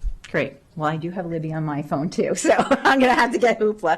All right, not seeing any other questions or comments. We have a recommendation from the Education and Culture Committee. All those in favor of the committee's recommendation, please raise your hand. And that is unanimous. Thank you all for all your great work. Appreciate it. All right, next we have Montgomery College. All right. And as folks are getting situated, I'm going to turn it over to our chair of the Education and Culture Committee to go through the committee's recommendations. All right. Thank you so much, and welcome to our Montgomery College team. The committee met and recommended approval unanimously of the college's budget at the maintenance of effort level, which we're very appreciative of $148.4 million in county dollars support. That's consistent with last year's budget and aligned with the college's and county executive's request. I'll continue to say Montgomery College continues to submit fiscally responsible budgets, which we're thankful for, that maintain essential services. There is one outlier here that the committee did not take up because the information was after we met about, or was a little confusion around it. The state's decision to shift some pension costs to the college. I will underscore that the college is not proposing any new programs or positions. Compensation was held at 4%, I'll let others speak to this, but it would be my view that because there was a shift of pension from the state, it's a same services budget, that we would put the $1 million increase in required pension contributions that were previously covered by the state on the reconciliation list. So that was the recommendation from the committee. And with the President's permission, I'll ask Dr. Williams to add anything. Sure. Welcome, Dr. Williams. Yeah. It was on. Usually it's on. So thank you, Vice President Joando. Thank you, President Stewart. Good morning, all council members. It's always great to be with you. I will be brief. I know your agenda is full and you have many, many challenging decisions ahead of you. So, but it's always a pleasure to thank you not only for your support of Montgomery College, but what you do day in and day out to ensure that we have a thriving county. So thank you very much. Also want to say thanks to Mr. Doug Prouty and the OMB team for their work as well. I will be brief, just a few words, and try not to be repetitive. Our FY26 budget is a pretty simple and straightforward request. We strive to be excellent partners, and we will continue to do that. It does kind of three key things that we have for you. It maximizes existing resources. As you heard, the Board of Trustees approved the budget that did not request any new county funds. And the MOE increases for Montgomery College since 2020 have really been minimal, focusing on opportunities that were being advanced by the council or the executive, the Ignite Hub and ECEC. Secondly, it demonstrates fiscal prudence. The budget contains, as you heard, no new programs, no new staffing, and it does create an opportunity for fair, reasonable increases to our collective bargaining unit members. And thirdly, I will share it maintains affordability. And I think all of you know that we are less than half the price of College Park. So our tuition remains flat with this budget. So something that we are very, very concerned about, especially during these ever-evolving times. Accessibility is extremely important to us. It always has been, and it will remain so. I thank you, Mr. Vice President, for your comments about the pension costs. We did not initially, as you heard, we did not ask the county for new dollars. We did not anticipate this shift to the counties, and we appreciate your deep understanding of taking this recurring cost up within our budget, as we do think that is important for our awesome faculty and staff to have that level of assurance, right? This faculty and staff who were able to stand up a job fair for displaced federal scientists in less than a month, right? The faculty and staff who produce the talent that you heard from in your public hearings by the employers, right? That economic and workforce impact that creates that $1.4 billion return on investment that your community's college produces, right? And as I said, we are the community's college, and we have been for almost 80 years. We'll be 80 next year. Yes, you'll be invited. 1946, we're octogenarians, but we are going strong. Looking good. We are, yes, indeed. And we will continue to be the community's college for 80 years and more. So again, thank you for your support. Thank you for everything you do day in and day out to support Montgomery College. We know that you have difficult decisions ahead of you, and we know that you will always be supportive and make the decisions needed to ensure that your community's college thrives. So thank you very much. Thank you. And I just neglected to mention one other committee recommendation. Councilmember Alvarez had put forward a proposal on a collective impact institute that I was supportive of last year, along with Councilmember Mink. And we voted 3-0. We reduced the number. It was 550. We reduced it to 350 to give it a better shot and put that on the reconciliation list. So I just wanted to, obviously we have a lot of challenges and opportunities in our community, and Montgomery College as the top 1% community college in the country. So you're number 10 out of 1,000. That's in the top 1%. I'll find different ways to say how great you are. That you would be a perfect place to have a collective impact institute solving some of the greatest challenges and taking advantage of the opportunities in our community. So that was the recommendation, Madam President. Great. Thank you. Councilmember Mink. Thank you. Yes. On the question of the pension shift, I think that we come out here every year and we note how efficient you all are with the dollars that we give you. And, you have, in all fairness, developed that reputation based on what we have seen in front of us, the value that you consistently provide to our community. Every year you come back and you manage to keep costs low for our students. You have a growing population and growing services with a relatively slowly growing budget. It's really remarkable. You're a great place to spend our dollars. You used your fund balance last year to help balance the budget, which was so appreciated by all of us. If ever there was a time, I think, to try to ensure that you reserve some of that flexibility in your budget as we look at what our community is facing this year and how many people are going to be turning to Montgomery College who weren't necessarily anticipating doing that. We're already seeing that happen. We're already hearing those conversations on the ground. I am so grateful that we have such an excellent academic resource for higher education that we know that our community members can turn to. But we know that you're going to be seeing increases that are related to the federal layoffs that are happening and the difficult fiscal times that our community is entering. And so, I think it's very much appropriate for us to at least put on the reconciliation list and hopefully be able to move through the county covering that pension shift difference for you all. So I'll make the motion for us to go with option 1 and put that amount onto the reconciliation list. I have a motion from Councilmember Mink and a second from Council Vice President Jawando. Any other discussion of the amendment to the committee's recommendation that we have before us to put the slightly over $1 million in the pension cost on the additions portion of our reconciliation list? Seeing no, all those in favor of adding that to the reconciliation list, please raise your hand, and that is unanimous. Any other questions for Montgomery College? Dr. Williams? No, well, thank you for being here. Just to clarify, as we're going through our process, as you saw when you were here earlier, we are, to the extent we can, taking votes, hand votes, straw votes on the reductions, given the number of additions and the budget, as Councilmember Mink said, as we're also doing the push and pulls with revenues. We are not taking votes on the additions at this time, but it will be on the reconciliation list as an addition. Okay, thank you very much, and thank you for all your work. Thank you, Council President. Thank you, Council members. Thank you. Our next item is our Montgomery County Public Schools, and today we are getting a briefing on all the work, the multiple work sessions that the Education and Culture Committee had, and we're glad to be joined by the superintendent, Julie Yang, the president of the Board of Education, and others. And I know we have other board members here. Thank you for joining us today and all of your work. And I will turn it over to the chair of the Education and Culture Committee, Council Vice President Jawando.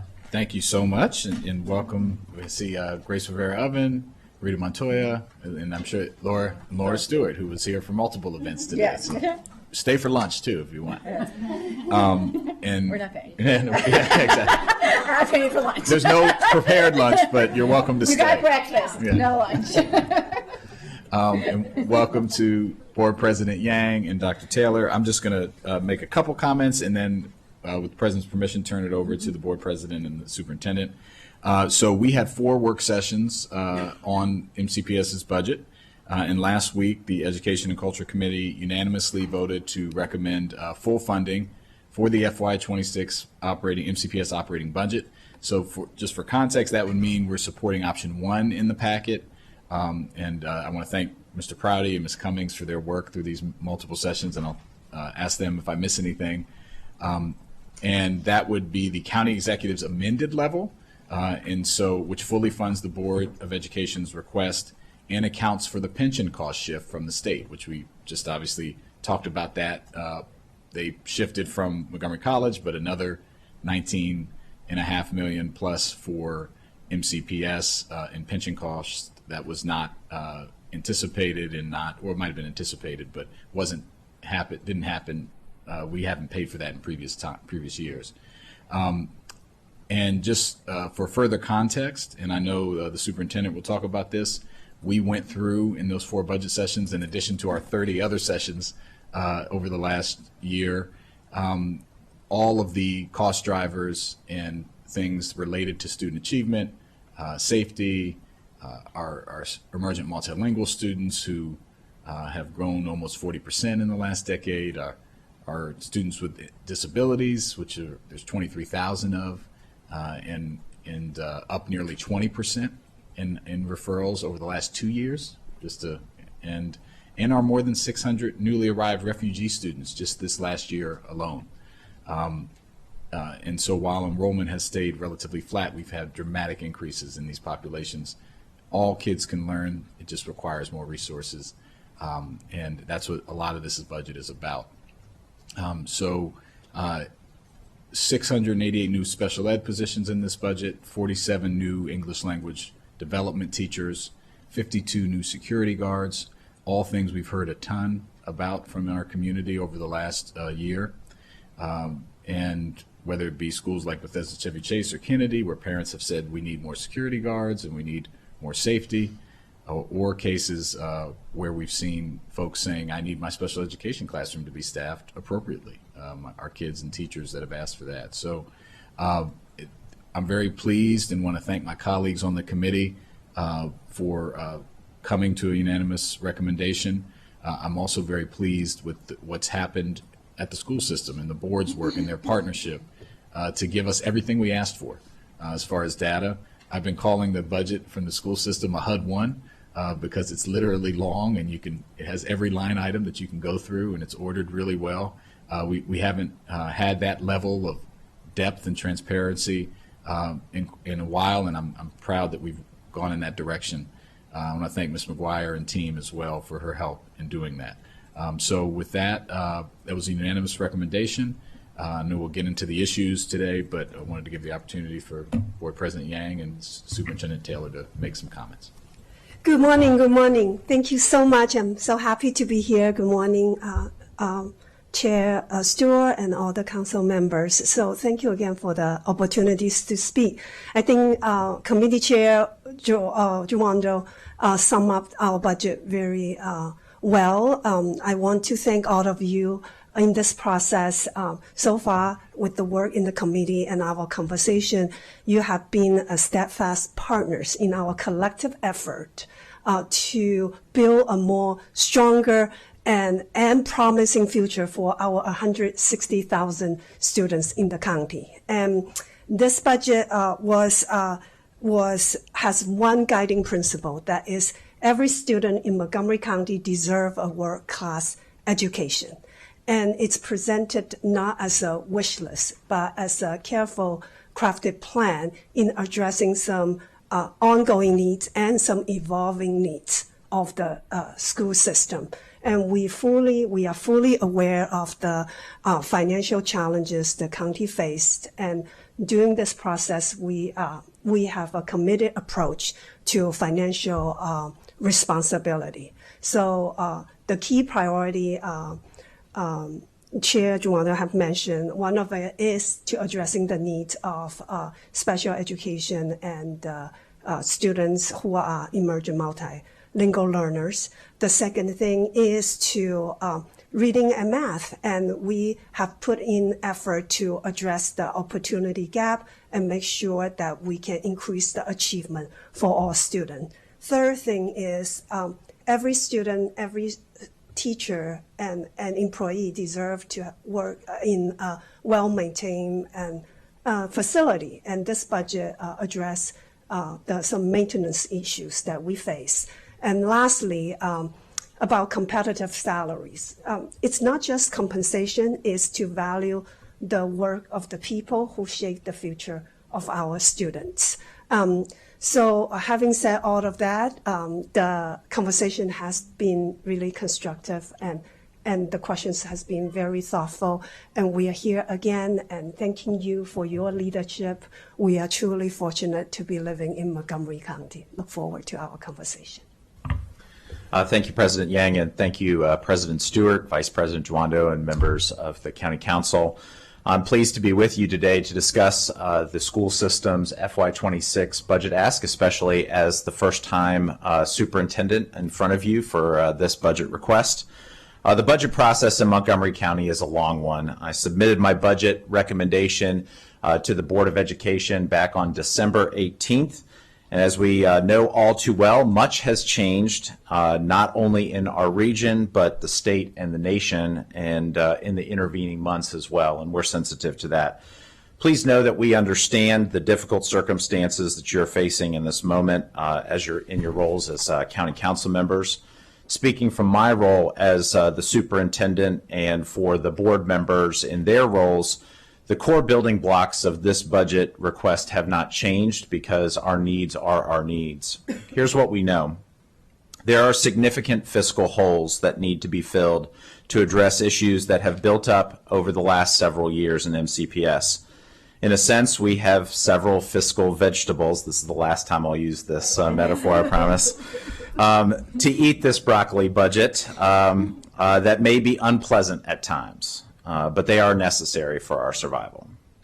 Whether it be the employee benefits plan, salary lapse, safety and security, or building maintenance, there are real crisis points that must be addressed in order for our school district to remain solvent, effective, and efficient.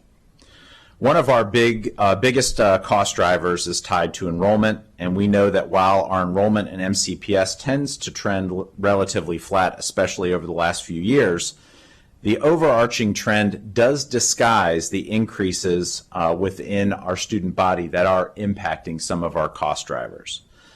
The number of students with disabilities is rapidly increasing. The number of students experiencing poverty is increasing, 14% over the last few years, which means that nearly half of the MCPS students are living in poverty. This is maybe not what a lot of people think when they think of MCPS. And the number of emergent multilingual learners is also increasing. This is our fastest growing student population. All of these student groups require additional support, well beyond the model previously funded to support MCPS. And this explains a lot. It gives me no pleasure to tell you that we know our academic performance has been poor. We must meet our minimum staffing goals and organize the district to support schools to see improved results. We must invest to see improved results. To see this turnaround, we must have adequate, high-quality staff and keep them. We know that recruiting and retaining a high-quality workforce means providing competitive wages and strong benefits. We know that we must maintain our facilities, address the repair backlogs, and provide a safe and inclusive learning environment for all staff and students in order to be successful. I'm grateful to be preaching to the choir because you see all of these issues firsthand in your email inboxes and in the conversations that you have with constituents on a regular basis. You forward them to us to respond. And I'm grateful for that partnership. It means a lot. Our FY26 operating budget request was and is designed to put us on the path to meeting those needs. And these needs have not changed. If anything, these needs are amplified when times are tight, not the other way around. As tough as things are, I'm also pleased to tell you that it's not all gloom and doom. We have begun to address many of the issues that I've illuminated, and with your help and with the help of our partners, we're definitely on the path to success. Our education associations have stepped up in a major way to do their part to help correct the employee benefits plan crisis. We have also established internal controls to cut spending and to better control our contract management as we rein in some of that spending. And we have had a much better year in terms of staff morale and focus on academic performance. Things are looking up in MCPS, and with your help, I know that we can achieve even more of our shared goals together. I'll button this up by saying that we know that each of you supports MCPS. We know that each of you values our educators, staff, and has the shared vision of excellence in public education in Montgomery County, and that you see MCPS as a major asset in this community. I am so grateful for your partnership. The Board of Education is grateful for your partnership. It's been a pleasure to work with you and to serve you, especially during this budget season, even though it is a tough budget season. And we look forward to the discussions today, and thank you. Thank you, Dr. Taylor and Board President Yang. And I would just see if Mr. Prouty has anything. I think it would be helpful with the President's permission to go through just the main drivers and what we talked about, and talk about some of the main drivers in the budget, just high level. Yep, glad to. Thank you. I also want to point out that there is one committee recommendation on the reconciliation list, which was not mentioned previously, the Tech Mod reduction from the county executive's budget of $1.098 million is on the reconciliation list. Yeah, and Tech Mod, that's the keeping the laptops and all the devices up to date. It's not a nice to have, it's something that has to happen, but it was not included in, it was a reduction in the county executive's budget, and so we unanimously put the $1 million back onto the reconciliation list. Yep, there you go. Anything else? Thank you. Yep, so I just wanted to review the work sessions that we did with the Education and Culture Committee, focus on a number of different items, including county contribution, blueprint and community schools. Those are items that are continuing to progress. Maintenance of effort, continuation in terms of racial equity and social justice work within the system, focused on, as mentioned previously, special education, emerging multilingual learners, and the new cross-functional teams that the school system is going to be using to help improve performance and to get support closer to schools. Also focused on contractual obligations and compensation and benefits. And then finally talked about TechMod and a number of budgetary increases that had not been discussed previously. There's, as noted, there is a summary document that is really helpful to you in terms of the different levels of spending or different categories of spending for the school system, and the superintendent has indicated that those are labeled purposely So the discretionary, blueprint and non-discretionary categories are there for you to be able to glean what the school system has deemed appropriate. So I want to take a moment also to thank MCPS for their work with us. A lot of good information was provided, and I want to thank Ms. Cummings in particular for doing a great job on all the packets that we put together for the committee and for the council. Thank you. Thank you. Councilmember Sales. Thank you to the Education and Culture Committee for the recommendation. I too agree with option number one. I understand we are in difficult fiscal circumstances with an uncertain economic outlook. More so than ever, we must approach every line item with scrutiny, as the risk of failing to balance our budget with care is real and significant. As we are tasked with being good stewards of our local economy, our job isn't just to make cuts. It's also to ensure that our children are the last to feel them. For my fellow parents who raised or taught kids during the pandemic, we know what it was like. No matter what conditions we were facing, from the learning loss, mental health crises, and opioid epidemic, which were all overwhelming and have left lasting impacts on our children, our educators, our community, and our economy. We have children who are still dealing with unprecedented loss, isolation, but we have educators who ensured our kids came first. And ensuring they had what they needed to thrive must be our top priority now. This is the outlook we should take when it comes to funding our education system. I have members on the Economic Development Committee, and every single conversation comes back to, if our children are not doing well, our economy will feel that impact. We have to support fully funding our education system. I appreciate Dr. Taylor, President Yang, and the entire Board of Education, MCPS, the work that you have done in ensuring transparency and accountability throughout this process. I know will continue, and I appreciate your collaboration to creatively reduce inefficiencies, reduce turnover in critical paraprofessional roles, and put essential staff in closer contact with our students. Most of all, I appreciate the MCPS staff who, across the board, from our veteran teachers, our school principals, paraprofessionals, bus drivers, custodians, everyone that comes in contact with our students, also accepted a greater cost burden on their health care benefits to invest in our kids. Now we must meet them halfway. Since the pandemic, we have seen small but noticeable gains in literacy and math, but we are still too far behind from where we need to be.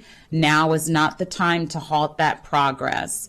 And again, we all know that this is a difficult season. We're going to be making tough decisions, but we have to be also making smart budgeting decisions and avoid making cuts on the backs of our students and hard-working educators and school staff who care for them and prepare them for an uncertain economic future. As a member of the Economic Development Committee, I look forward to discussing this item with my colleagues and ensure that we all come to the understanding that we must fully fund this budget. Thank you. Councilmember Fanny Gonzalez. Thank you so much, Madam President. Thank you for all your work. I'm also a parent with 2 kids in MCPS, and I love our school. I love our teachers, and I am very proud of the work that we're doing here together. So I wanted to start with that.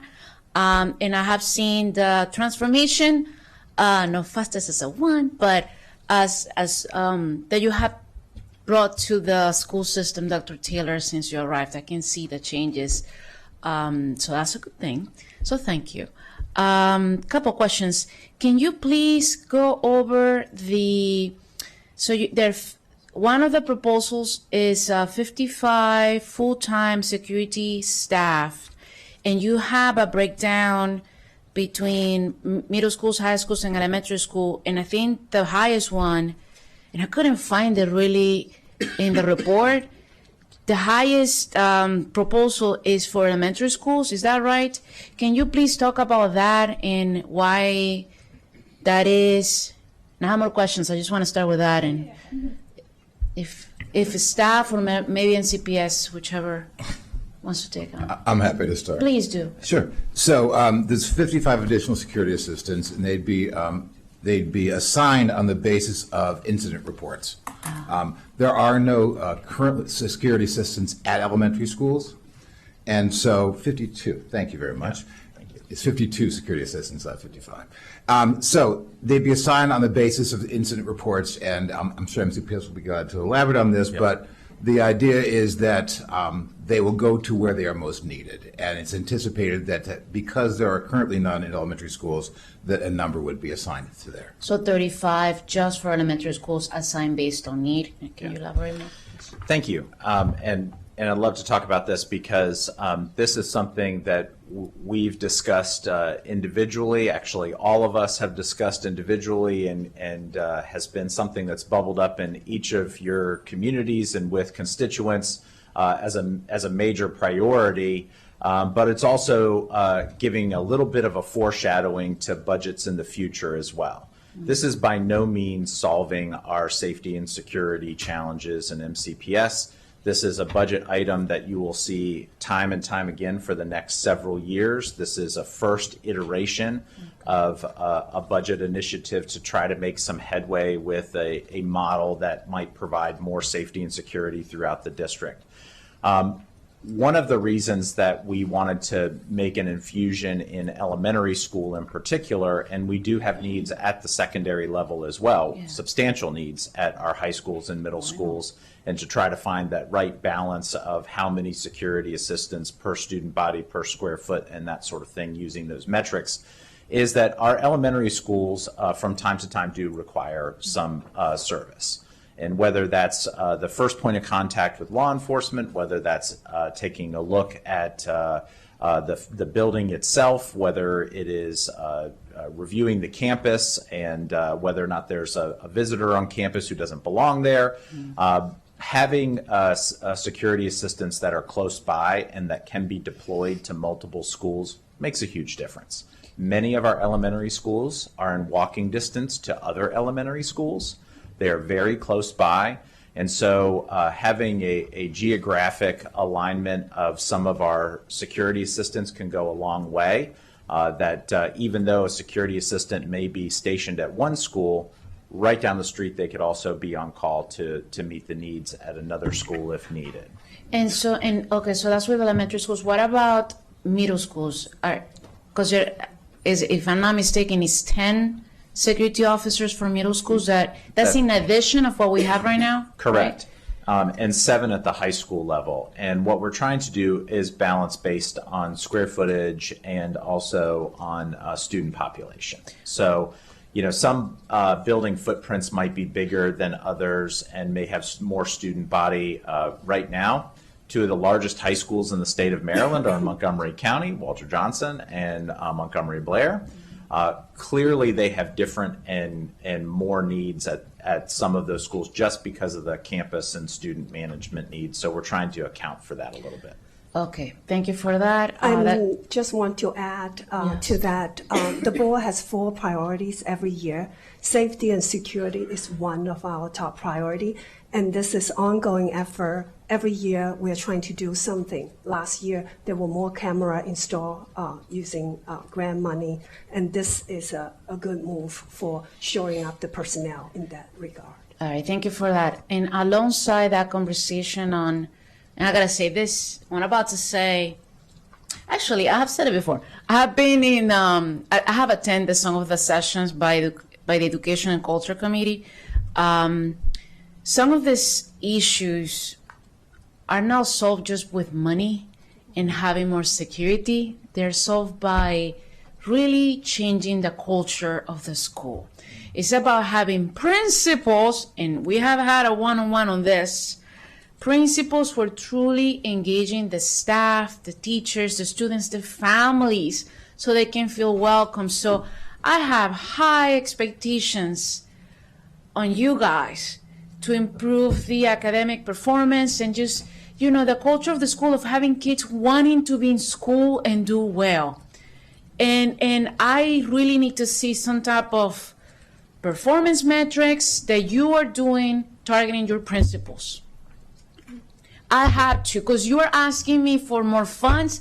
I'm asking you, show me the, you know, what's the word? Show me the performance metrics. So I don't know. I want to see the action, because otherwise it's like, what am I doing? And I'm the ones who are getting the calls. I'm the one who gets stopped in the supermarket. Now people know who I am, which is scary. Telling me, complaining about the schools, and I don't like to use that soundbite. Well, I'm not a member of the school board. That doesn't work for me. We are a partnership here, and I've been in schools. You know this. I am constantly in many schools in my district. I was at Odessa Shannon until like 9:30 p.m. on Friday. Yes, I have no social life. And I'm telling you, I need to see changes, and principles are key, and that's on you. I cannot, like, I feel so limited here, and I need to see teachers wanting to be in the school because they have respect of their principal. If there's no respect among students and principals, kids are seeing all that. They pick up on all these things, and I hear it all the time. And so I need your help, and so that's something that I needed to get off my chest. But I need action. I need to see the data on performance, and having a good measure is also the amount of clubs kids have in there, especially in their high schools and middle school, because that's an indicator that kids want to be there, engage with their teachers, and you have a teacher being the sponsor of the club, and so on. I've seen school in my district where there's barely any activity, and that's the school that has low performance. That tells you a lot, okay? That needs to change now. The other thing I wanted to say, we just had, I think it was last week, a PHP with Education and Culture joint committee session, and we talked about the after-school programs like EBB and so on. I love EBB, love it. But also, and I already put on my calendar, we're gonna have to have a follow-up work session on them, not just them, but all the after-school programs after budget, because there has to be better alignment and communication between MCPS and what's happening with all the nonprofits and folks coming in, because we do need to identify kids who should be part of these programs who are not signing up. Okay? That's a problem. And there has to be some type of, alignment in performance, and having the principals being more engaged with these after-school programs, because it does lead to academic performance and the culture of changing, how the idea of kids wanting to be in school instead of skipping class and doing things that they should not be doing. So all that needs to be together, and we're not there yet. There's a lot of work that we need to be doing on this. I'm going to leave it there. Thank you. Thank you so much. Councilmember Glass. Thank you. Thank you to MCPS for the thoughtful conversation, not only during the budget, but over the last year, because what a difference a year makes. And I appreciate the increased collaboration and the increased transparency. And in previous years, I think when we've had these conversations and the budget was presented, there was a bit of skepticism among the elected officials in Rockville about the request. And I do not think that's the case this year. And that is because of the increased collaboration, as I noted, and the transparency that has been provided. We still need the state to change the state law to require greater levels of transparency. Don't get me wrong, but progress is being made, and I very much appreciate that. And so the two questions I have are not about the veracity of the need. It's just to figure out the mechanics of the budget. And the first question is about the employee benefit plan, which currently is about $40 million. And I think in the out years, next year, it's supposed to go up to $60 million. And want to first state my appreciation for the educators who stepped up when asked to support the employees benefit plan as other county workers across the board do. So thank you for that. But what is the plan moving forward to address that structural issue? Because last year we had an emergency supplemental. I don't know if that is in the plans this year, but we're clearly taking up the FY26 budget, so eyes wide open, and want to hear your thoughts on that. Well, thank you, Councilmember Glass, and not to overly validate your concerns of the past, but this is one of those situations that we should have never found ourselves in, and this is a catastrophe of our own making. And now that we're in a hole, the first rule of holes is to stop digging, and then to start filling back into the hole. I do want Ivana Alfonso-Windsor, our CFO, to go over some of the numbers so that there's clarity over exactly how bad it is, because I think it's a little worse than what you're portraying to our benefit. But it is incumbent on us, because we do have to be solvent, that we do need a plan to fill that in completely and be back in the black within 36 months. We do have that in place. That is because of negotiations with our associations and because they gave up ground to make that happen. That is the blessing of having great partners and folks that want to work with you to solve problems. Once they're aware of the problem, they stepped up to the plate. They wanted to help. And so I'll pass it over to Ms. Alfonso-Windsor to go over the hard numbers of where we're going to be in each year of the next couple of years. Good afternoon. So yes, unfortunately, we are projecting this year that we are going to be potentially in a $75 million deficit in our employee benefit plan, and that applies to both retirees and actives. We have worked on a 3-year plan to get us back on the positive. Next year, thankfully, when we came together with our employee associations, we came up with different strategies. The biggest strategy was actually back in July when they agreed to join the Prudent RX program, which provided some savings for this year, which is one of the reasons that we're not, in a bigger deficit. The second piece is through the negotiations, the cost share. We're doing enhanced care management, which they have agreed to, and it's a bigger portion of our savings moving forward. They agreed on the GLP-1 drugs utilization, in managed care for that as well.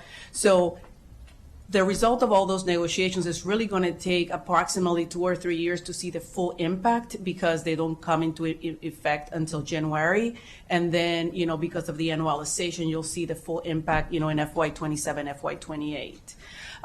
So by next year, like Dr. Taylor mentioned, it stopped the bleeding, right? We're not going to be in a worse shape than we are this year. Last year, when we ended this year, we were in a $40 million deficit. This year, we're in a 75 because we already started in a deficit. So next year, we're stopping the bleeding. We're actually hoping that we're going to be a little bit below, the $75 million deficit next year. By the following year, we're going to be approximately $22 million in the deficit, and then by the following year, we're going to be in the positive by about $10 million. So to conclude, I do want to note something that is important, because it does impact our ongoing operations, and it is a little bit, we're playing the hand that we were dealt the best we could under the circumstances, is the impact that it has on day-to-day cash flows and our ability to operate. So that's going to be kind of the ongoing issue and the ongoing conversation that we have over the next 24 months until we shift over back to the black, is that cash flows are going to continue to be strained and a problem. Thank you for articulating the path ahead over the next 2 or 3 fiscal years. And again, thank you to our educational partners for stepping up and recognizing that we're all in this together and something had to change in order to make these accommodations. The other question I have that has been brought to me by multiple people is regarding the 688 positions, which are not all new, they're repurposed, right? And I don't think people quite understand that because the question that's been coming to me is there's a shortage of teachers in MCPS and in Maryland and quite frankly across the country. So how are we going to hire all those teachers? But again, we know many of them are repurposed. So can you elaborate a little bit more? Absolutely. And as Vice President Juando likes to call it, the HUD 1 statement, it's narrow a little bit in our table 1A because we aren't able to encapsulate all of the details, so people have to drill down a little bit through exhibits. So any chance that we have to illuminate this, I welcome that. Of the 688 special education positions that we're moving, some of which into full-time from part-time, 500 of which are paraprofessional positions. The balance are classroom positions. Of the 500 para positions, 360 are actually part-time positions that are currently in our workforce that we would be moving to full-time benefited positions. Part of this is a retention strategy. They are in our highest need classrooms assigned as part-time. This is also one of our highest churn positions because it is one of our hardest to fill difficult positions, and when a full-time position becomes available, the very well-qualified, hardworking individual then moves into the full-time position for their own financial stability, and we lose somebody who's critical to meeting the needs in a difficult placement.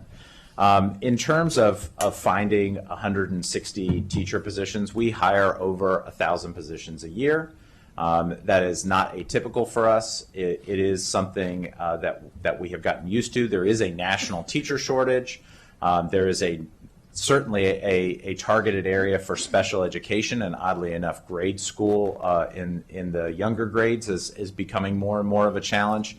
And unfortunately for the state of Maryland, we are one of the toughest school districts to compete with because we do offer a competitive wage, particularly later on in years of experience. So our target audience that we attract is actually well-experienced teachers from other districts. Now, this is a huge problem, and it's noteworthy to bring this to the community's attention because our recruitment strategy has shifted over the last couple decades. We're no longer successful at recruiting the four-year bachelor's degree graduate from College Park coming into the education workforce because that well is starting to dry up because very few people are going into the education workforce, at least not in the numbers that they used to. And so there is a national teacher shortage. And so really this is bad for Maryland, but good for Montgomery County that we are still a very desirable work location, that people want to be a part of Montgomery County Public Schools, but it does come at the disadvantage of other localities in the state. Last school year, I should say this current school year, we started the school year at 99.5% staffed in special education. So filling the vacancies seems to be less of a hurdle as making sure that once we have hired great staff that we have a strategy to retain them. And the part that really scares us is where we're going to be in 15 years when we don't have an educator workforce that's coming to college to backfill.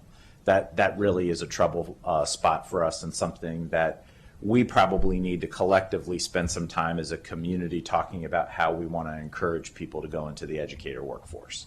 I'm glad you elaborated on that. And so, again, the bottom line is that while it appears that there are 688 new positions by the average observer, it's really only 160 that are new because the paras are basically going from part-time to full-time.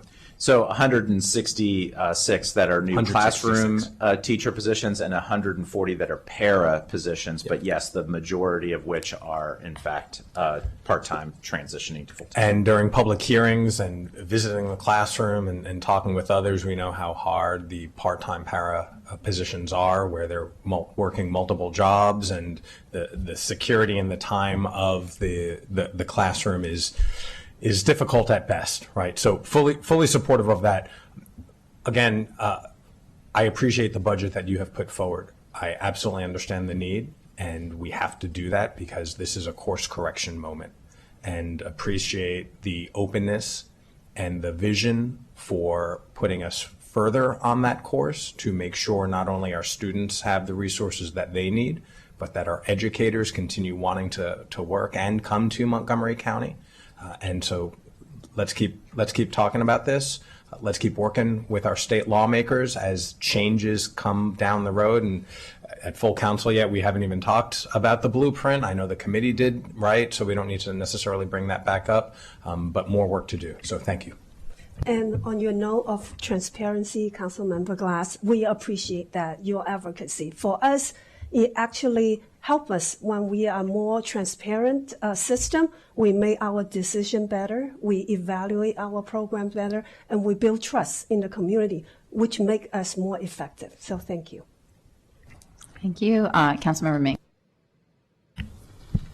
Thank you. I think that the course correction moment is well said. That is absolutely where we are right now. And it's interesting having conversations out in the public because, the conversations this year versus conversations last year and the year prior, word is getting out about that. And that is giving me a lot of optimism. The parents of the families of students who are in MCPS right now, of course, they're seeing it firsthand. They're closest up, so it's getting there. It's getting to them the quickest, and that's what they're telling me. There's a lot of optimism there. There's excitement, and there's a lot of asking for us to fund the full budget and faith that those dollars are going to places that they really want them to go. And concern about if you don't get all those dollars, what's going to be cut, because now that we know where every dollar is going, and it's also important, what would those cuts look like? It could really be bad because you're asking really for a baseline kind of course correction here. And then members of the public who, have maybe their kids are long out of MCPS or, they're not as directly connected. The word is starting to trickle out to them also. I'm hearing that there's more transparency. I'm here, and that's so Montgomery County, right? Of course, they're hearing that.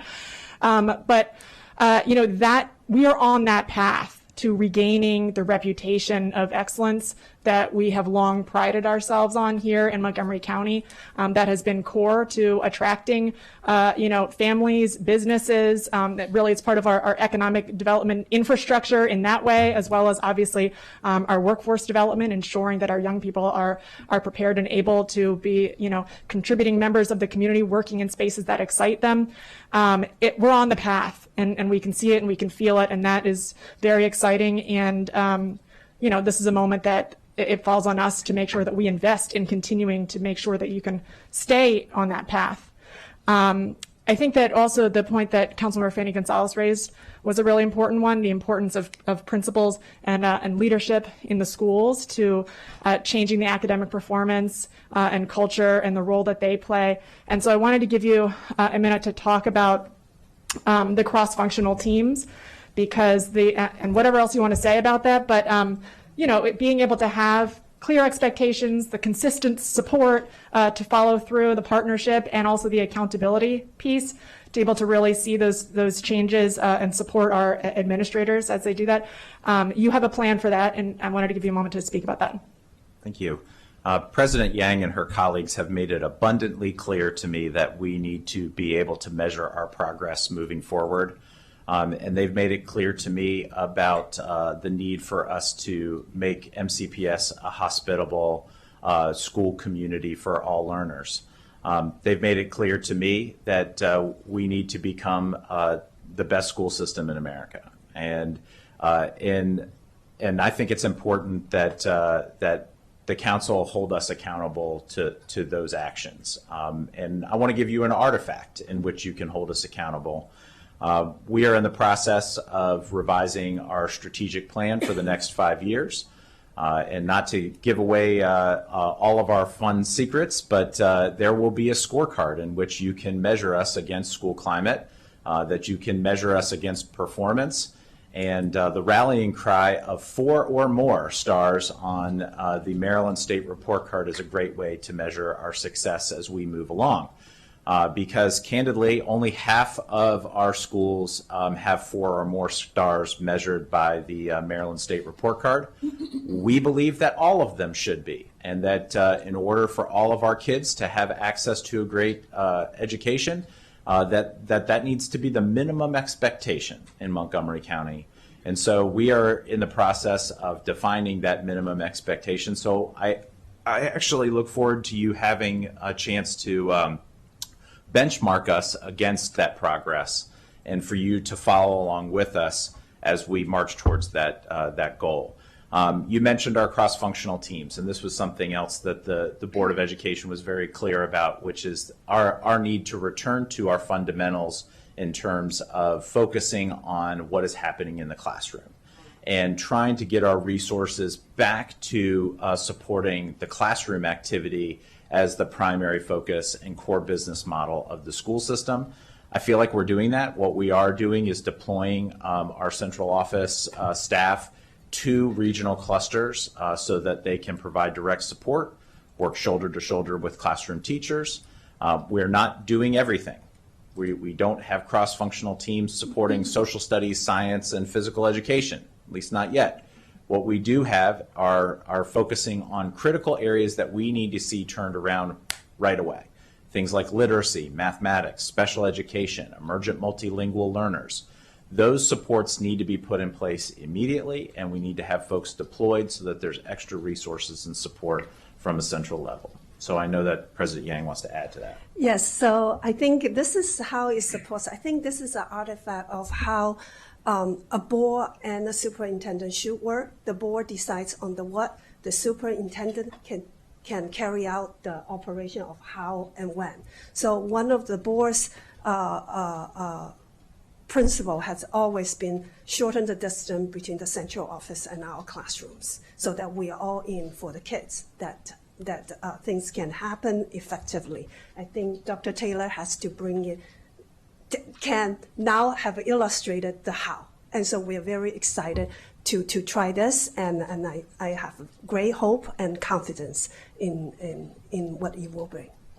That's great, thank you. And I'll note also on the central office point that as part of this, putting together this broccoli budget and also reorganizing in a way that ensures that we're prioritizing what's on the ground in our schools, that our central staff has been very much trimmed down and pared down.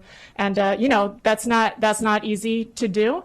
And everybody's not going to be happy about all of that, certainly. But as you noted, this is part of your plan and strategy to ensure that you're maximizing resources on the ground in our schools. And I think that's important for the public to know that you're working very hard to do that as well, as difficult as it is, as that's something that has certainly been called for. And now we're definitely seeing that. I wanted to give you a moment also to just say a little bit more about TechMod, since that is a line item now that's on our reconciliation list. We have a large technology footprint. We're a big organization. We have over 20,000 full-time employees and a total of 30,000 employees servicing 160,000 students. We are no longer a one device to one child school district. Making sure that our technology footprint meets our organization's needs is a challenge. We have a lot of different software to operate the school system, not necessarily because we want to go super tech heavy or we think that it's the best thing, but out of necessity to operate in today's world. There are some hard realities to that, and the need to make sure that we have adequate data privacy and cybersecurity are not just suggestions, they're requirements that have laws that back them up. It is critically important. Maintaining our technology infrastructure, it's a big deal. This is a tough hit that we are giving up a little bit of ground in our tech modernization.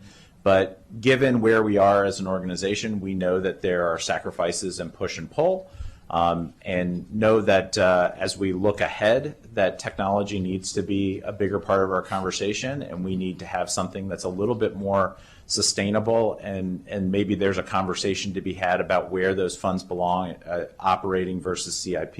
And we just know that we're biting off a lot in this budget right now, and that we can do the right thing and give a little bit of wiggle room to council, although I know it's not a huge amount of wiggle room, but a little bit of wiggle room in saying we'll revisit that topic another day. Great, thank you. And I just want to appreciate also broadly that you have provided us and the entire public with a spreadsheet that details the line items of the plan for how these funds are going to be spent.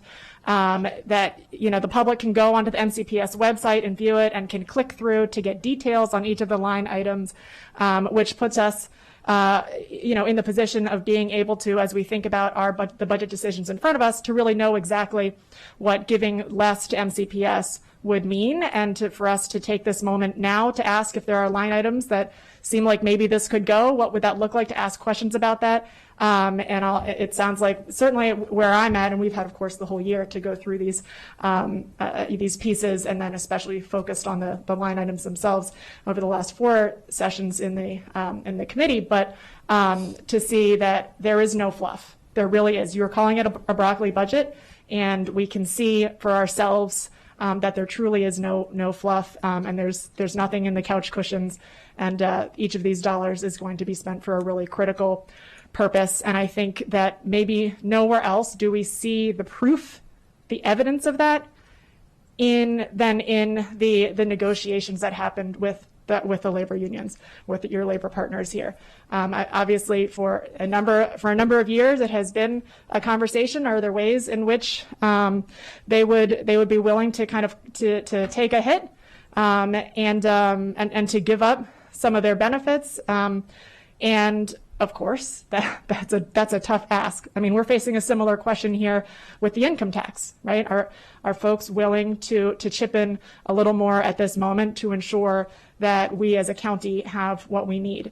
And we saw your union partners come to the table and say, we believe in how you're going to spend these dollars, and we need it so badly that we will take dollars out of our own pockets, because functionally that is going to be what it is. Their benefits plan is going to take dollars out of pockets in some places, folks still have the option to buy into the services that they need, but it's a big ask that they did not have to say yes to and have not said yes to. And so I think the proof is in the pudding with that they so believe in the importance of this budget, in the transparency and the accountability of how those dollars are going to be spent, and that they need it for their workplace to be a place that's going to be functional for them and for their students, that they are willing to take the hits. And so, they have come to the table. They have definitely done their part. MCPS and the board, you have done your part in providing really a lot of transparency, the good, the bad, and the ugly, and the path to getting us where we need to be. And now it's time for the council to do our part. Thank you. Thank you. Did you want to speak? Yeah, go ahead. Good morning, Veronica Howell from OMB. I just want to offer clarification on the county executive decision related to the technology modernization project. Traditionally, current revenue decisions in the CIP are taken within the context of the operating budget, which is done in March. In March, he tried to preserve as much capacity for the MCPS operating budget that he couldn't restore these affordability and entry adjustment. Thank you, and I appreciate the superintendent obviously acknowledging the tough budget season we have, and that these are going to be ongoing issues that MCPS can revisit. So I appreciate that. Councilmember Friedson. Thank you, Madam President, and thank you to our guests, Dr. Taylor and President Yang, and I see several school board members here, Ms. Rivera-Oven and Ms. Montoya and Ms. Stewart. They're in the back. Appreciate all the work and all of the efforts and the time you've taken to meet with us. And I just want to start, first of all, by saying, first of all, I applaud and appreciate the efforts at improving the fiscal stewardship of the school system, which has been an ongoing concern and frustration, in added emphasis on greater transparency and accountability. You have heard from us beating the drum on that, and we have seen improvements in that regard. And I just want to express my appreciation for that. And Dr. Taylor, you deserve credit for that. The board deserves credit for that. I think we should share it, and the partners deserve credit for that, because there has been advocacy from your negotiating partners who have pushed you in that regard as well. And our educators and our administrators and our support staff deserve credit for them pushing along with us to see greater accountability and transparency in that respect. And I also appreciate the efforts to tackle the special education issue, which has been a key focus that we can see in this budget. It's very clear that that is a major point of emphasis in an area that has been identified clearly as a priority and a long-standing problem that has not sufficiently and adequately been addressed. My question on that to start is, should the funding be approved as part of this process, do you have a timeline for when you think those positions will all be hired? Absolutely. There's a couple of cliffs that we are sensitive to, and prime hiring season is really in now. It's the month of May and June, and we do really have to conclude substantively where our hiring is primarily before July 1, mainly because we recruit from other localities. Again, that's terrible for Maryland, but great for us. And there are deadlines in terms of someone being able to switch their contract status from another locality to our locality. So this is really the prime recruiting season. The other benchmarks really are right up until the first day of school, and that's when we're getting some folks that are out of state or fresh out of college or from other localities where they're moving to the area. And that's actually a pretty sizable number of positions that do fit into that category as well.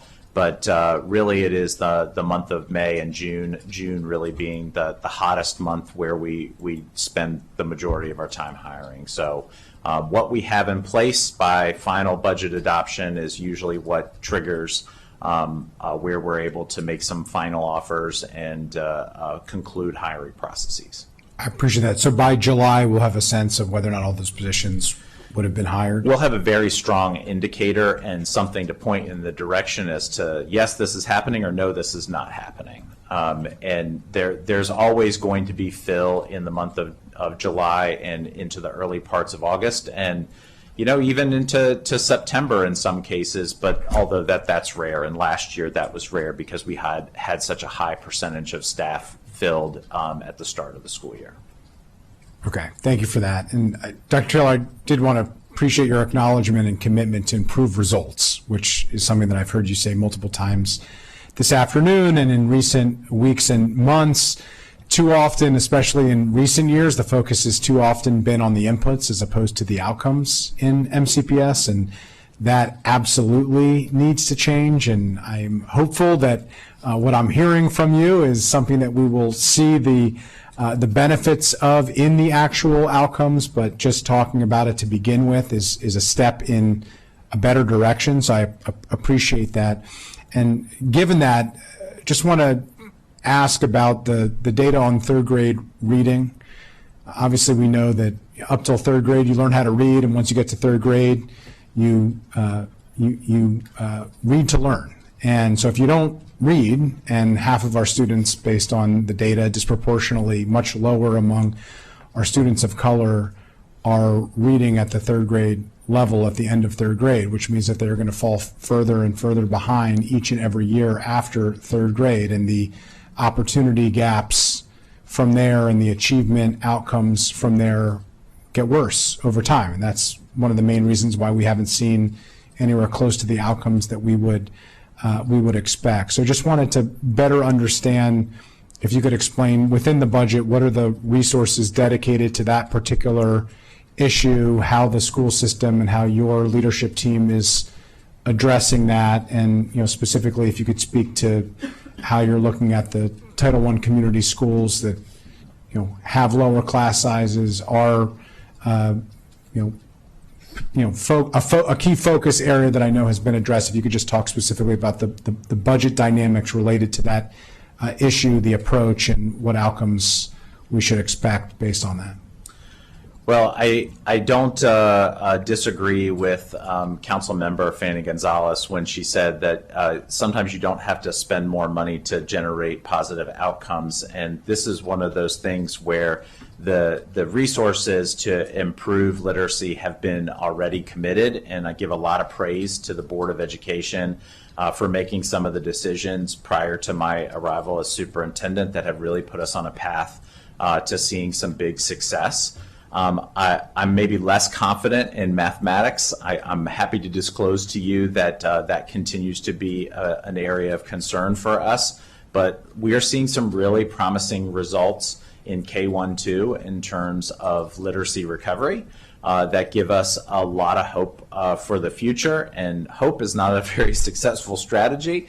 But our newly adopted literacy curriculum is, because it is high quality curriculum materials that were conveyed through a very comprehensive professional learning approach. And there's ongoing tweaking. No change is without some significant disruption. And so being sensitive to that significant disruption, we learned some really positive things this year in terms of how we can support students. And in part, this is kind of what drove our decision to deploy resources from central office to school clusters with our cross-functional teams. And so even though this is not a new expenditure in the budget, it is a reallocation of existing resources to deploy folks out to the schools. What we've learned is that a lot of our classroom teachers felt like they could benefit greatly by having somebody working shoulder to shoulder with them to model lessons, to talk through some of the trouble points in terms of scheduling and timing. The literacy curriculum that we adopted is very time consuming. It's very scripted to getting a lot accomplished in a short period of time, and you really have to have your game super tight as a teacher to getting it all in. Well, there's a lot of things that tells us as school leaders. It tells us that we need to be a little bit more flexible about how we give educators time to work through some of those things. And we also need to give our educators resources so that they can implement with fidelity. None of that is going to happen on its own. It is going to have to be something that is directed and supported. And so if there's a shift in our strategy and our approach, is that we've done step one and step two, which is that we've provided high quality curriculum materials and we've trained our folks on how to utilize that, but now we need to do the follow-up, which is the support for ongoing innovation and development. That's the part that I hope that you're going to see different. And if our K-1-2 results are any indication, I think we're in store for a pretty dramatic turnaround and a really positive move for MCPS. And my expectation is that that cascades to other subject areas, not just literacy. Is there a specific target level over the next year, 2 years, 5 years that we should expect that will determine whether the curriculum and the strategy shift has been successful or not, whether it needs tweaking or changes? Hopefully when you close your eyes at night, you see stars. And the stars that I want you to see are the stars on the Maryland State Report Card, because they're measuring not just achievement, but they're also measuring growth. That answer is going to be different for every campus. So a good way for us to take a look at that is where a school is performing right now and what their report card growth looks like each year. And so we are expecting that our schools either maintain or grow every year on the Maryland State Report Card. Didn't happen this last year. Some grew, some went back.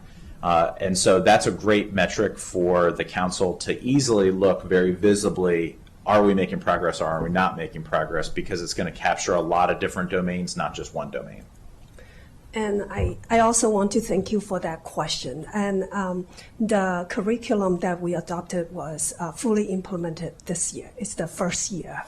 It is a sizable investment in terms of dollar amount and in terms of manpower. And there's a lot of training come with it.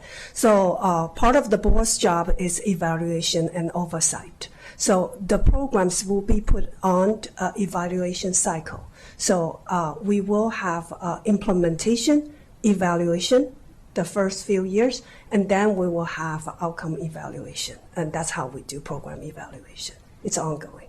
Appreciate that. We'll look forward to continuing that conversation. The scorecard is encouraging, metrics and outcomes. Just last question, I want to express my appreciation to the board for your focus on safety and security. Another area that it appears that the budget focuses on, the 52 additional 35 elementary school personnel to address those issues. I just wanted to get a sense of how does that work with the community engagement officers? Could you just explain how the board and how the school system are approaching that? And are you considering any changes to the CEO program, given much of the concerns that have been raised to that vis-a-vis these additional security resources? Thank you so much for that question. Safety and security, like we have discussed, we understand that school culture is important. Fully staffed school building is important in terms of safety and security. And also students know the expectations of their behavior is important and how we can support them and put in effective intervention. All these things come into play. Our security personnel and the collaboration with the county police department in our CEO program is an important part of our whole strategy. And I will let school system, Dr. Taylor, to illuminate more, but these are all part of our puzzle. And I think there are a lot of conversation, as you say, about the CEO program. I think it's high time that we take a look and evaluate the effectiveness of the program. Absolutely. And to echo President Yang, I want to clarify some roles. Our CEOs and all law enforcement are there to do just that, to enforce the laws of the state of Maryland, the United States, and Montgomery County. Our school security serve a very different function. They are there to make sure that student conduct and the school safety is in check. And so it's working in concert and working in collaborative ways that really helps with school administration, really helps to make a significant difference in terms of school safety. The council has maybe heard me say a few times, and Mrs. Yang just said it as well, that the safest schools in our school system are the ones that are fully staffed with educators and staff members who are there and committed and stay year after year, and that there's stability in each of those school campuses. They're led by great principals because great teachers want to work for great principals. All of these are important ingredients in the recipe that creates successful schools. So those are the things that we're really attentive to. Climate and culture makes a huge difference. To your point, Councilmember Friedson, it really is time for us to evaluate the success of that program. We've had a good year. The year isn't over, but we've had a good year. Not a great year, but we've had a good year. And with that good year, we've seen a decline in reports to law enforcement. That's great, but we are not at zero. We certainly have had events that have had to involve law enforcement, and that's scary. As a parent, it makes me unnerved. As a school superintendent, it makes me worried when our kids are involved in risk behaviors that are alarming. And so we always have to have a relationship with law enforcement. We have a great relationship with law enforcement. Chief Yamada is a fantastic law enforcement representative of county government and a great partner in the work that we do. But it is time for us to reevaluate what our next steps need to be and how we can shore up safety. To Ms. Yang's point, and she alluded to this as well, if there's a theme for this spring in MCPS, the theme is raising expectations. Just last month, the board heard a report about regulations and changes that we're making on the academic side to raise expectations for grading and reporting. Later this week, the board will be hearing a report about changes to our student code of conduct and an approach that we are trying to raise expectations for safety and conduct. All of this is done with our hearts open and with collaboration with our partners. Appreciate that. I think there's room for constantly reevaluating effectiveness, as I have heard I'm all for raising expectations, and certainly you've come with quite a significant ask, and that comes with higher expectations. So appreciate that, and I appreciated your comment earlier about avoiding catastrophes of your own making. There have been too many of those in recent years, and we all need to be focused on ensuring that the catastrophes of your own making don't happen, that the planning occurs, and that the accountability and transparency exists. And none of that happens without an effective school board overseeing and doing its role, and the county council playing our oversight role and having conversations like this one and many others to ensure that what we want, what we expect, the outcomes of the school system are providing our young people with the future that we all hope for them, and that we have the support that we need for those who are providing it. So thank you so much, and I will yield back. Thank you. Councilmember Albornoz. Thank you, President Stewart. It's good to see everybody. Good morning. It's almost good afternoon. Thank you all for your continued leadership. Just want to make a few comments and then set some contextual comments just on the process and where we are with the budget, more for our thousands of people, maybe closer to dozens, watching at home. But I want to begin by really acknowledging how proud I am to be part of the Education and Culture Committee. I have appreciated serving under the leadership of Chair Jawando, now Vice President Jawando. I've seen the evolution of that committee over the last 6 years. I think it's gotten better and better and better every year. And I think great strides have been made in the partnership and alliance between this body, the board, and certainly this new executive leadership over at MCPS. And I think this budget process in the last year has been among the smoothest, because to the point of my colleagues that have been raised many times, and it bears worth repeating, things have significantly improved. Transparency's improved, communication's improved, and I think all of us feel better about where we are just generally. So it was for those reasons that as we went through the budget process, it was clear to me that the recommendations that were made, just as they have been in all of the corresponding executive branch agencies, I think have taken into account the reality on the ground.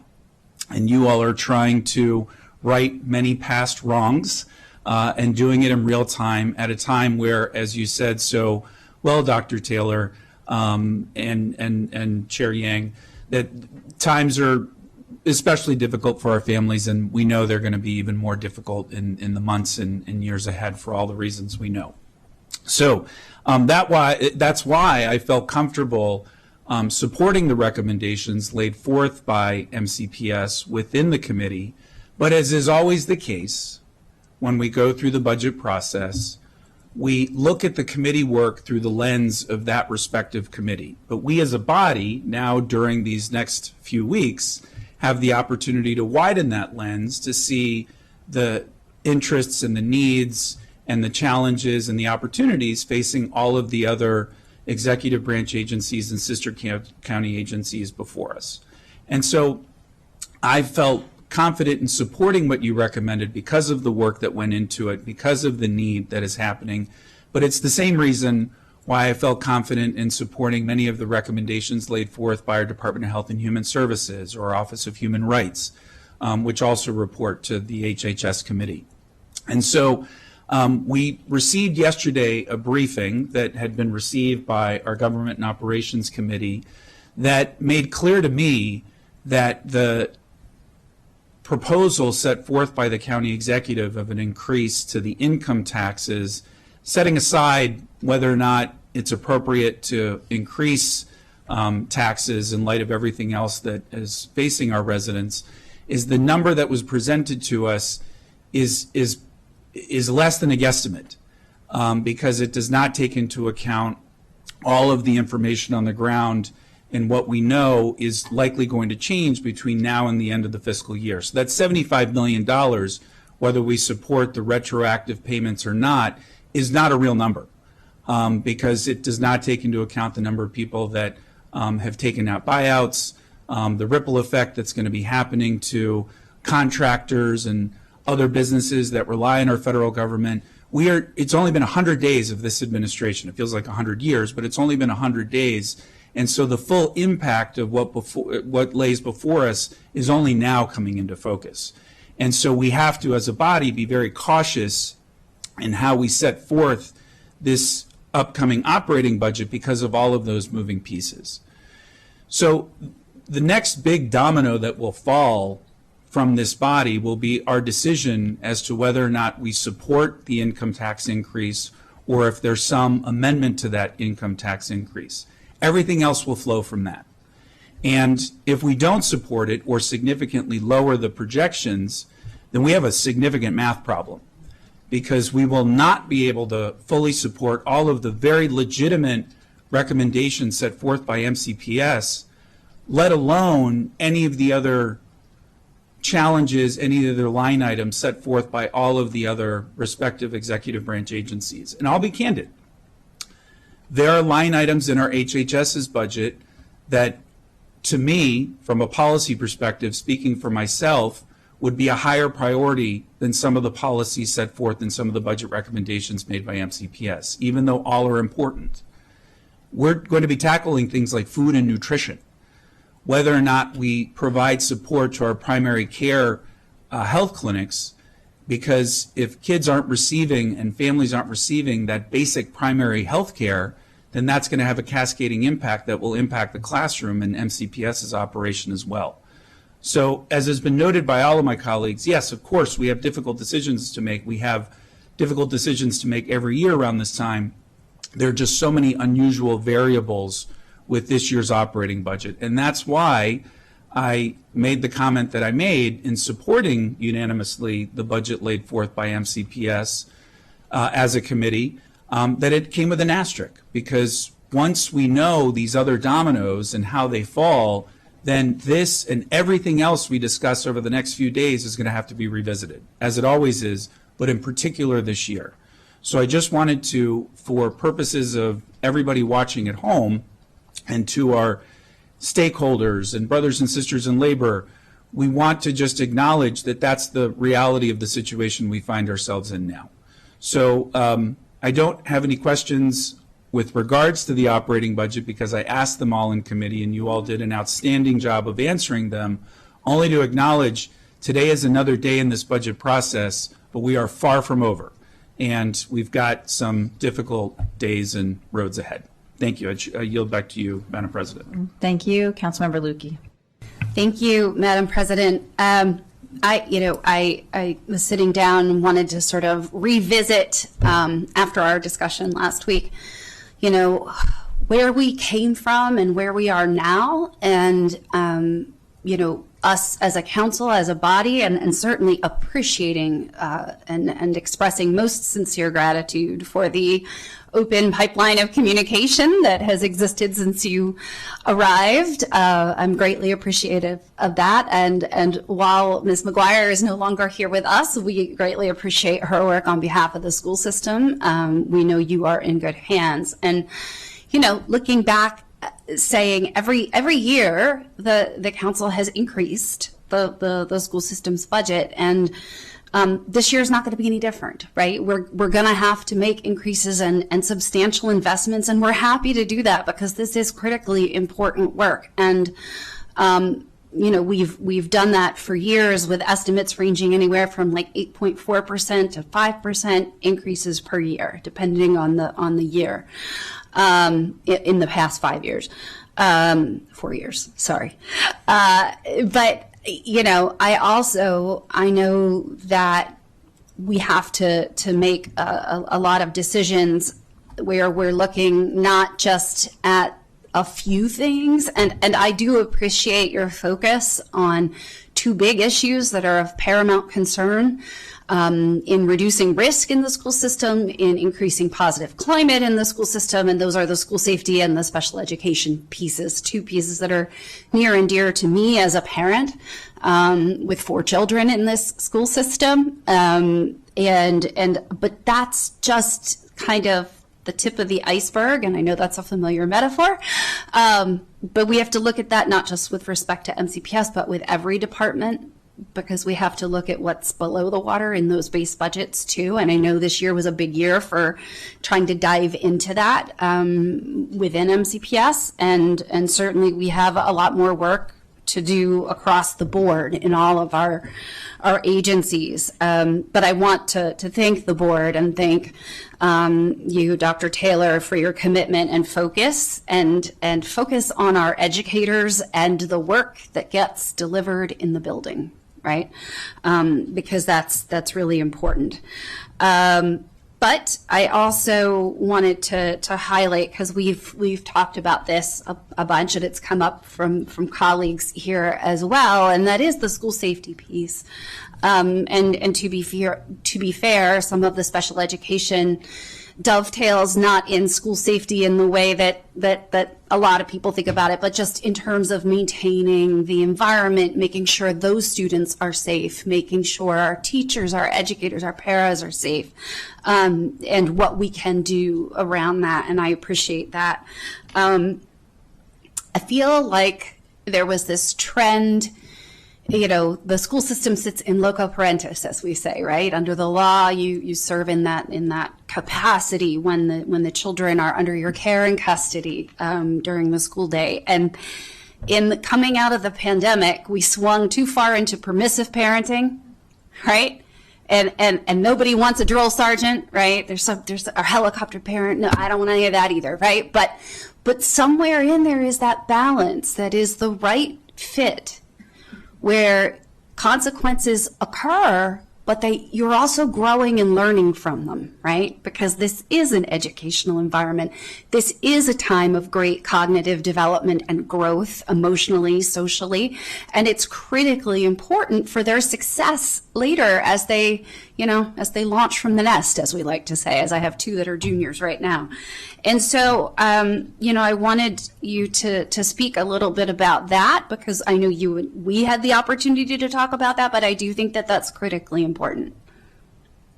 Absolutely. Young people are going to do silly things. Mm-hmm. And that's okay. It's our job, absolutely, to help with decision making, to be teachers of decision making, to set expectations, but then to reinforce those expectations.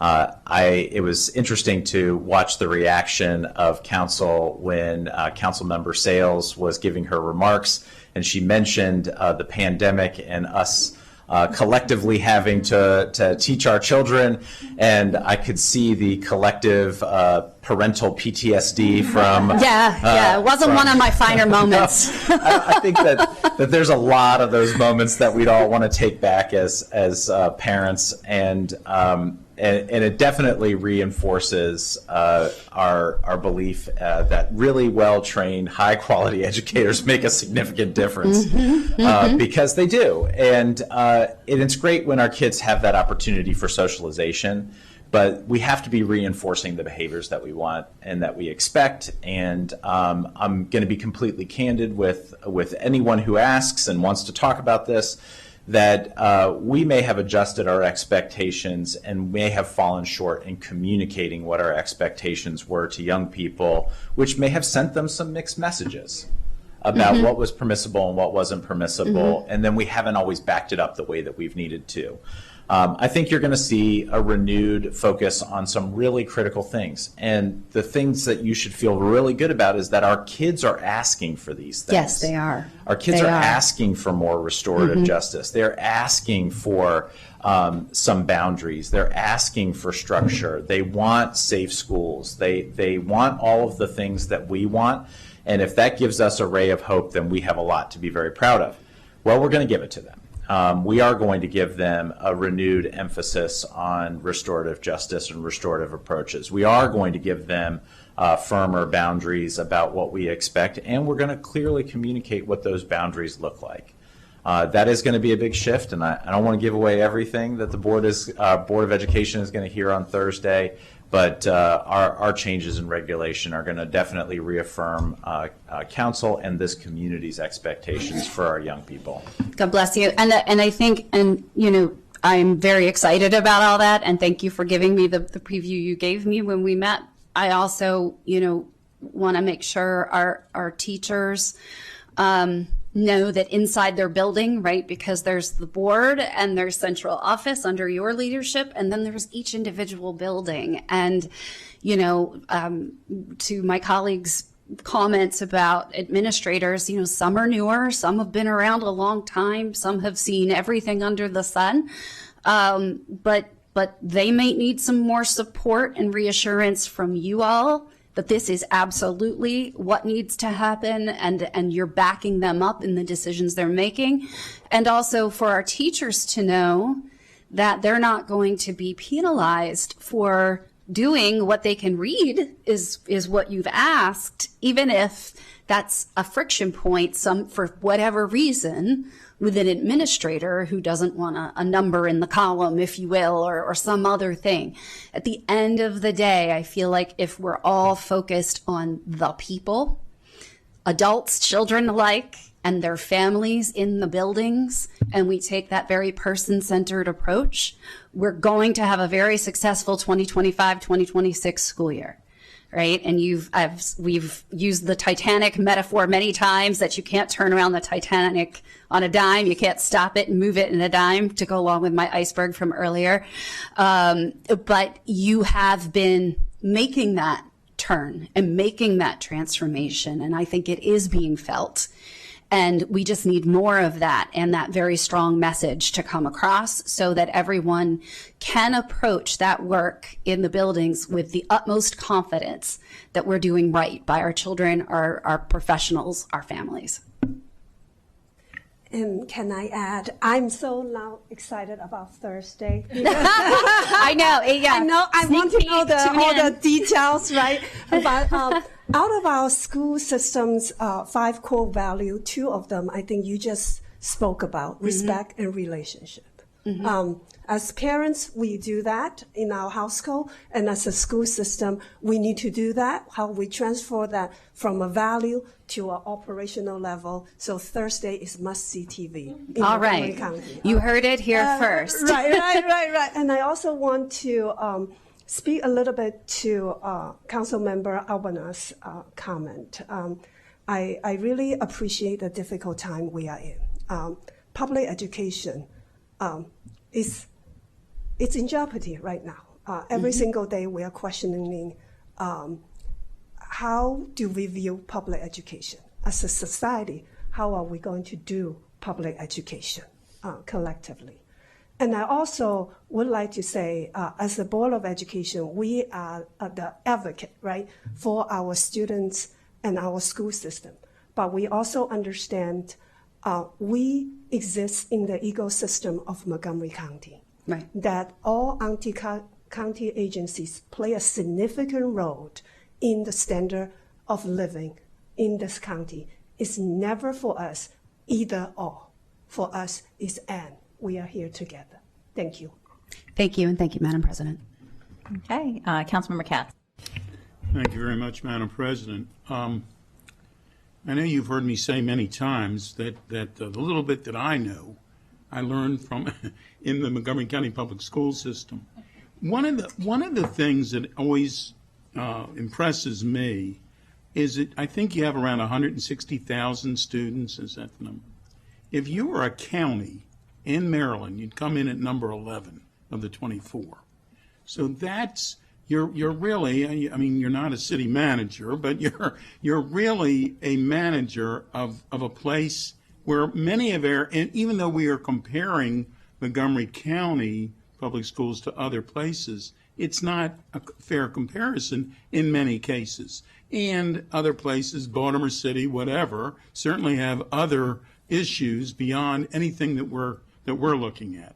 So I think it's only fair that we look at Montgomery County Public Schools as Montgomery County Public Schools and not, in some cases, compare apples to oranges.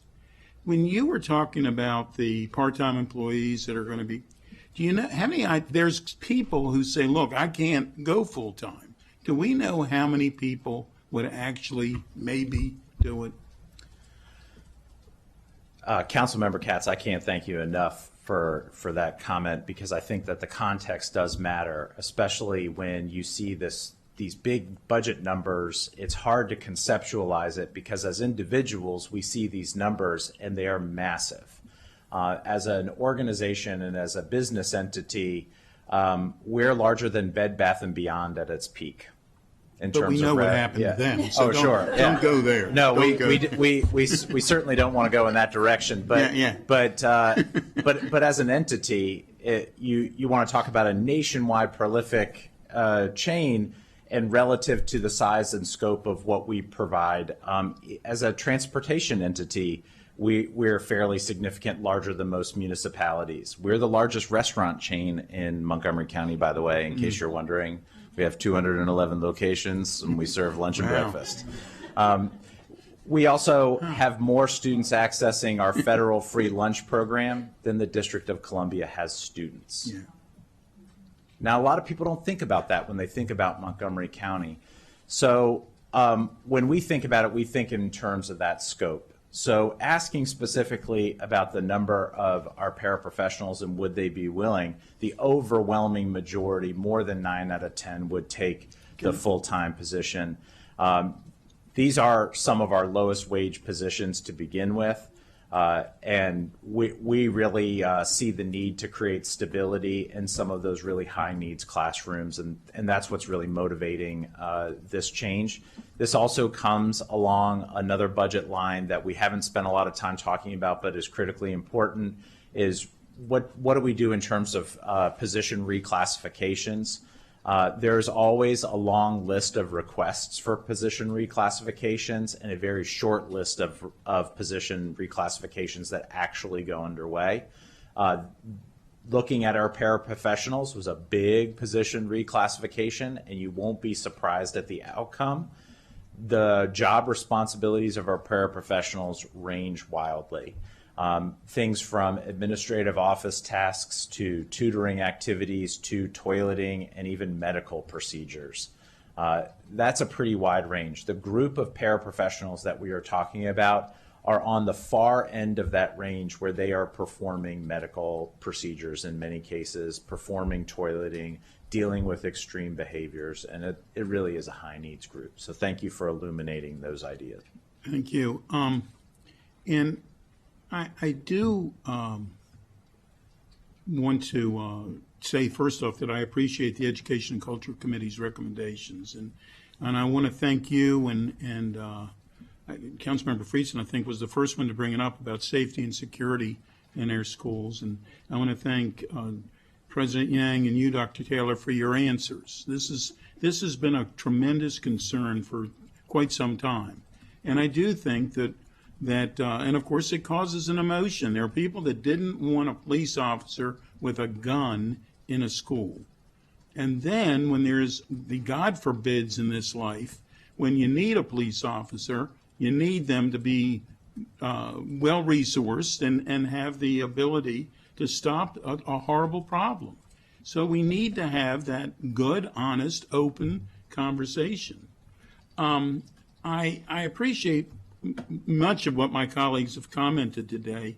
I especially appreciate Councilmember Albernaz's statements, not only because he's sitting next to me and he can hit me, but and maybe will after I finish saying this, but for pointing out that we need to continue to figure out what we can and can't do.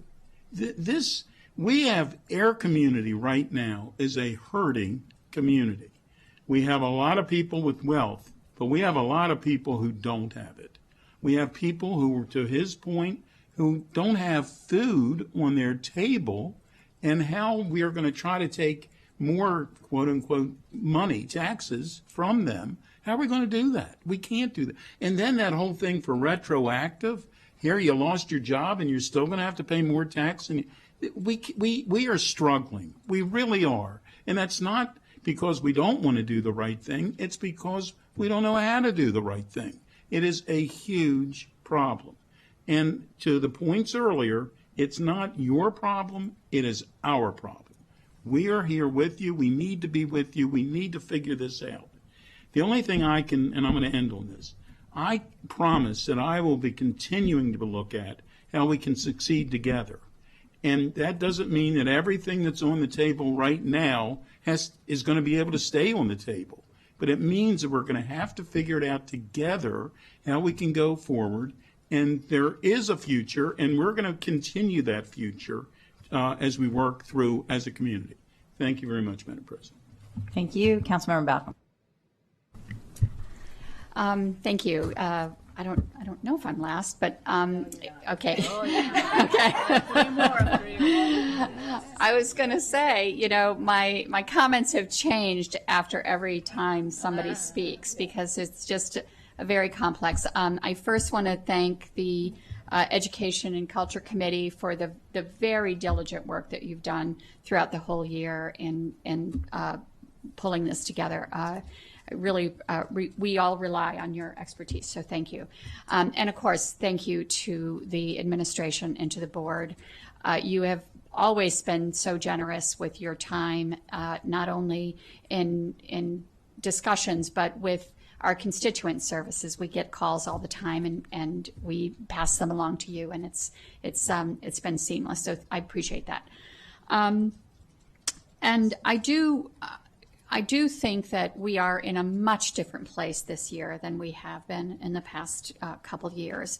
And so I appreciate the significant change in culture and the relationship between MCPS and the county and the council. So thank you for that. I do want to pull up echo Councilmember Albornoz's so clearly framing the situation that we're in right now. There is no doubt that we all respect what you're doing and appreciate your ask, and so that's not in dispute. We just have to figure out how to make it all work together. And also, there's no doubt that you need additional funds, but we're being asked to take a leap of faith in that this time it's going to make a change. This budget is going to make a change. This administration is going to make a change, where we've been at this precipice many times before, and without the outcome. So I really appreciate the focus of my colleagues to say, you know, we really do need to see the outcomes. I understand that it's a catch-22, that without the funding, you're not going to be able to make those. So is this a self-fulfilling prophecy or a leap of faith? So I just wanted to mention that. When we spoke just recently, I asked the question of, on a very regular basis, MCPS comes to the county to say, we have a new program, we're going to revolutionize education, we've got this new idea, we need money to fund it, and that happens on a very regular basis. So my question to you was, what happens to all the old programs that didn't work, and how do you evaluate those programs? How do you evaluate what is successful and what's not, and how do you reallocate those resources? So can you just touch on that? Well, hopefully this is going to be a regular occurrence in our Jawando HUD 1, is that what we're going to call this from now on? In our Table 1A, moving forward, is that you see a line where we are re-adjudicating the base every year. We are moving to a zero-based budget approach that is new for us and new for MCPS. The first version of this went very well. We definitely made some reductions, and it is saying goodbye to the things that are proven ineffective. We do have a research and evaluation team that does have a regular cycle of program evaluation. They have a red, yellow, green rating system where they are recommending the continuation, the conditional continuation, and then the removal of programs, and they do that on an annual basis. They bring that information to the board regularly. The board approves both the work plan and the outcomes that come from those recommendations, and it is something that we take very seriously. It is something that factored into this budget and will factor into future budgets, because hopefully what you see here and what we've represented to you is nothing new. Mm-hmm. We are, now is not the time for new. We would love to talk about new. We're not ready for that yet. Mm-hmm. I don't think that our teachers' plates can take it. I don't think that our principal capacity can take it. And financially, as a community, I don't know that we can take it. So as much as we would love to delve into that space, and we would, and there's a lot of things that we could do, now is just not the time.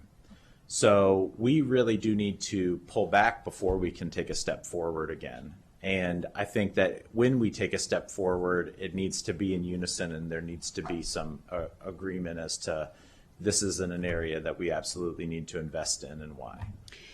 Thank you. I appreciate that. And so when you do evaluate those programs and you decide that they'll not go forward, I'm assuming there's some level of cost savings there. And how do you absorb that? Yes. And so what we would reflect that as is changes in the base budget like you have this year. So we're showing a big negative number. And that would be a reduction in our base. Now, we would also factor that into any kind of switching costs that might also be involved too, because sometimes when you switch a program, you might realize really big savings from cutting the program, but then an increase because you've got compensatory services to fill the gap. And what we would reflect is the net difference. Okay, thank you. Okay, Councilmember Germondo. Thank you.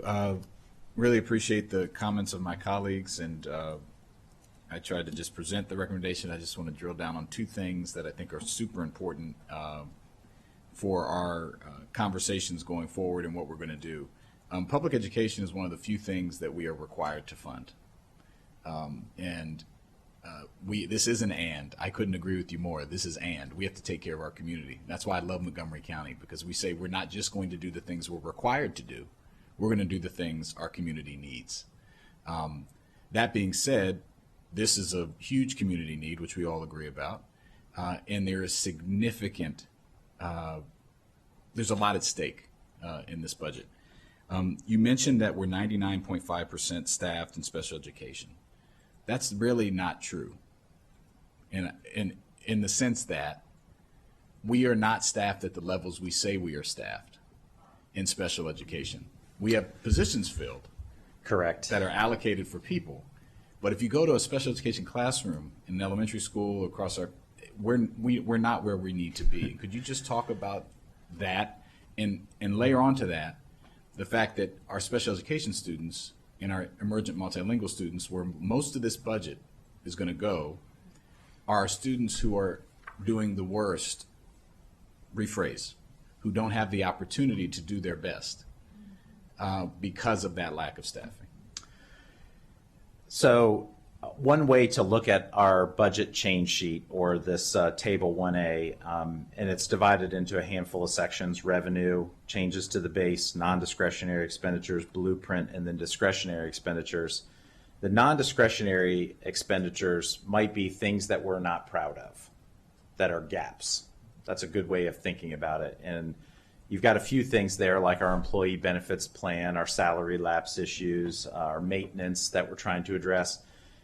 Special education, the ask in the number of positions, and you bring up a really good point, is not because we need 688 positions. It's because that is what our staffing standards and our guidelines actually call for right now, and we're not fulfilling.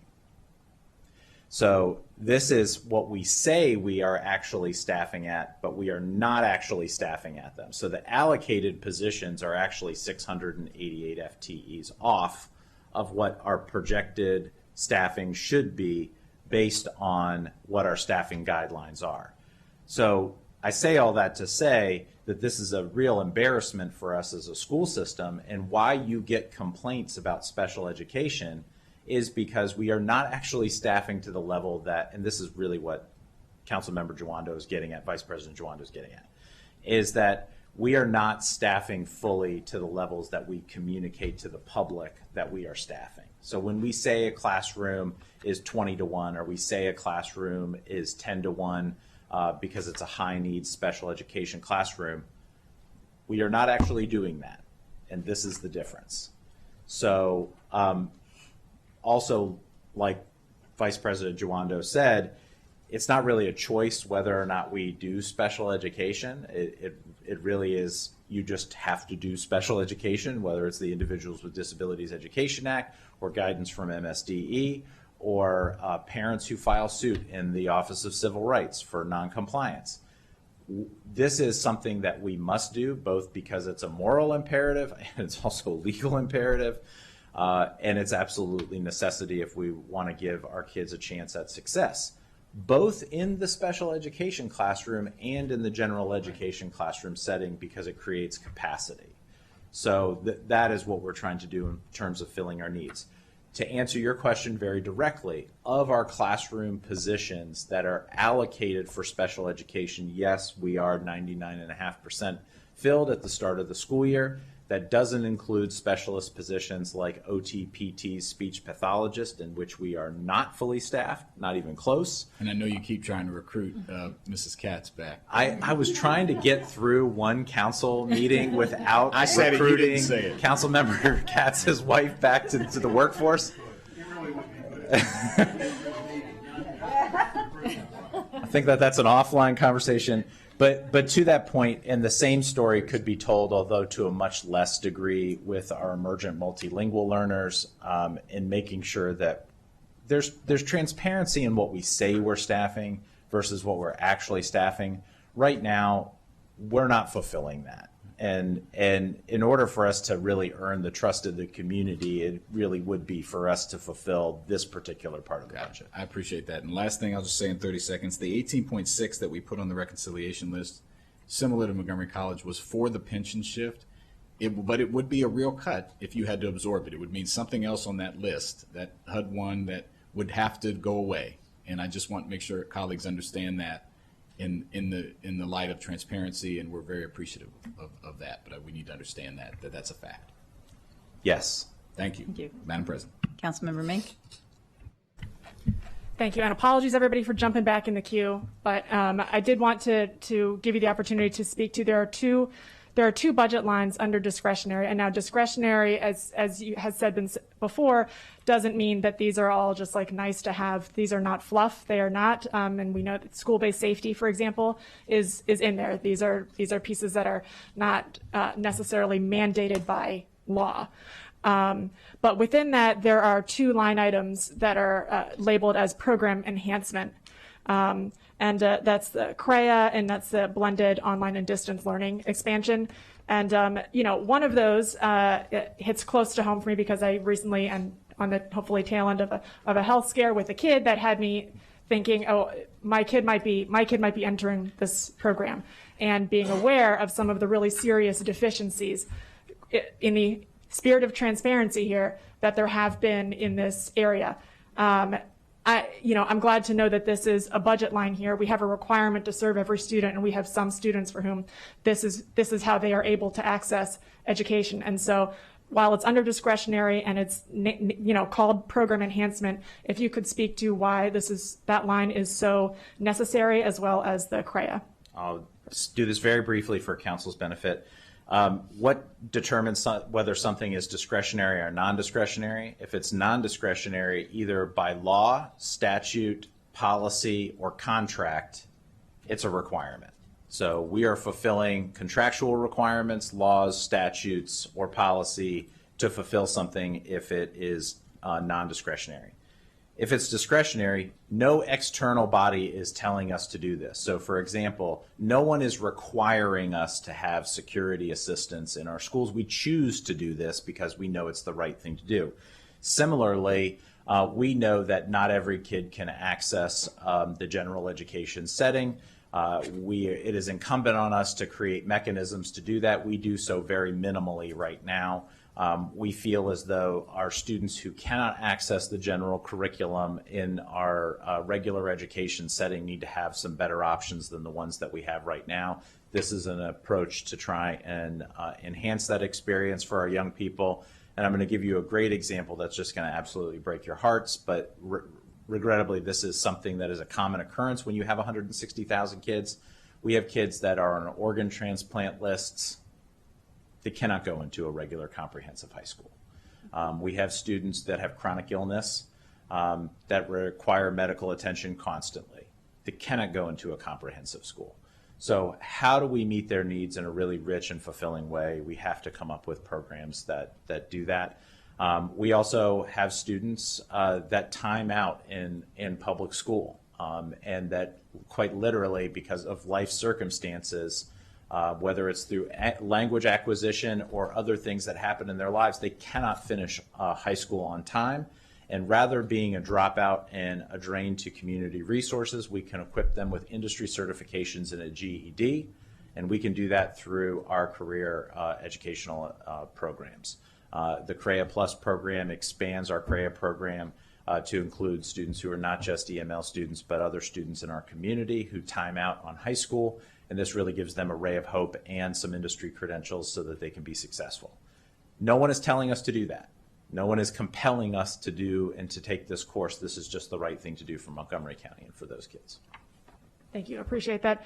And noting also that MCPS provides a vehicle that HHS uses. And you all partner, of course, closely with HHS to deliver a lot of those critical services from, healthcare, including mental health support, to food on the ground. There are kids who take home food for the weekends. This MCPS has been a critical part of our delivery of those services. So appreciate your partnership in that. And I very much hope that we're able to fund this full budget request. Thank you.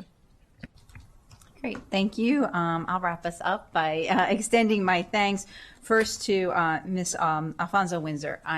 Thank you.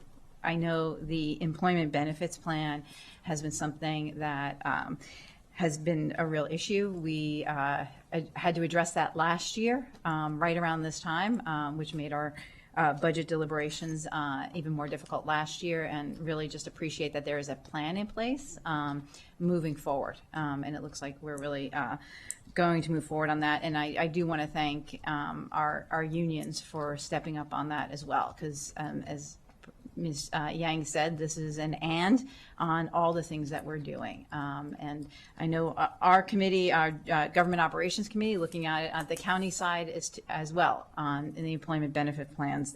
There's something we need to address for our fiscal sustainability moving forward.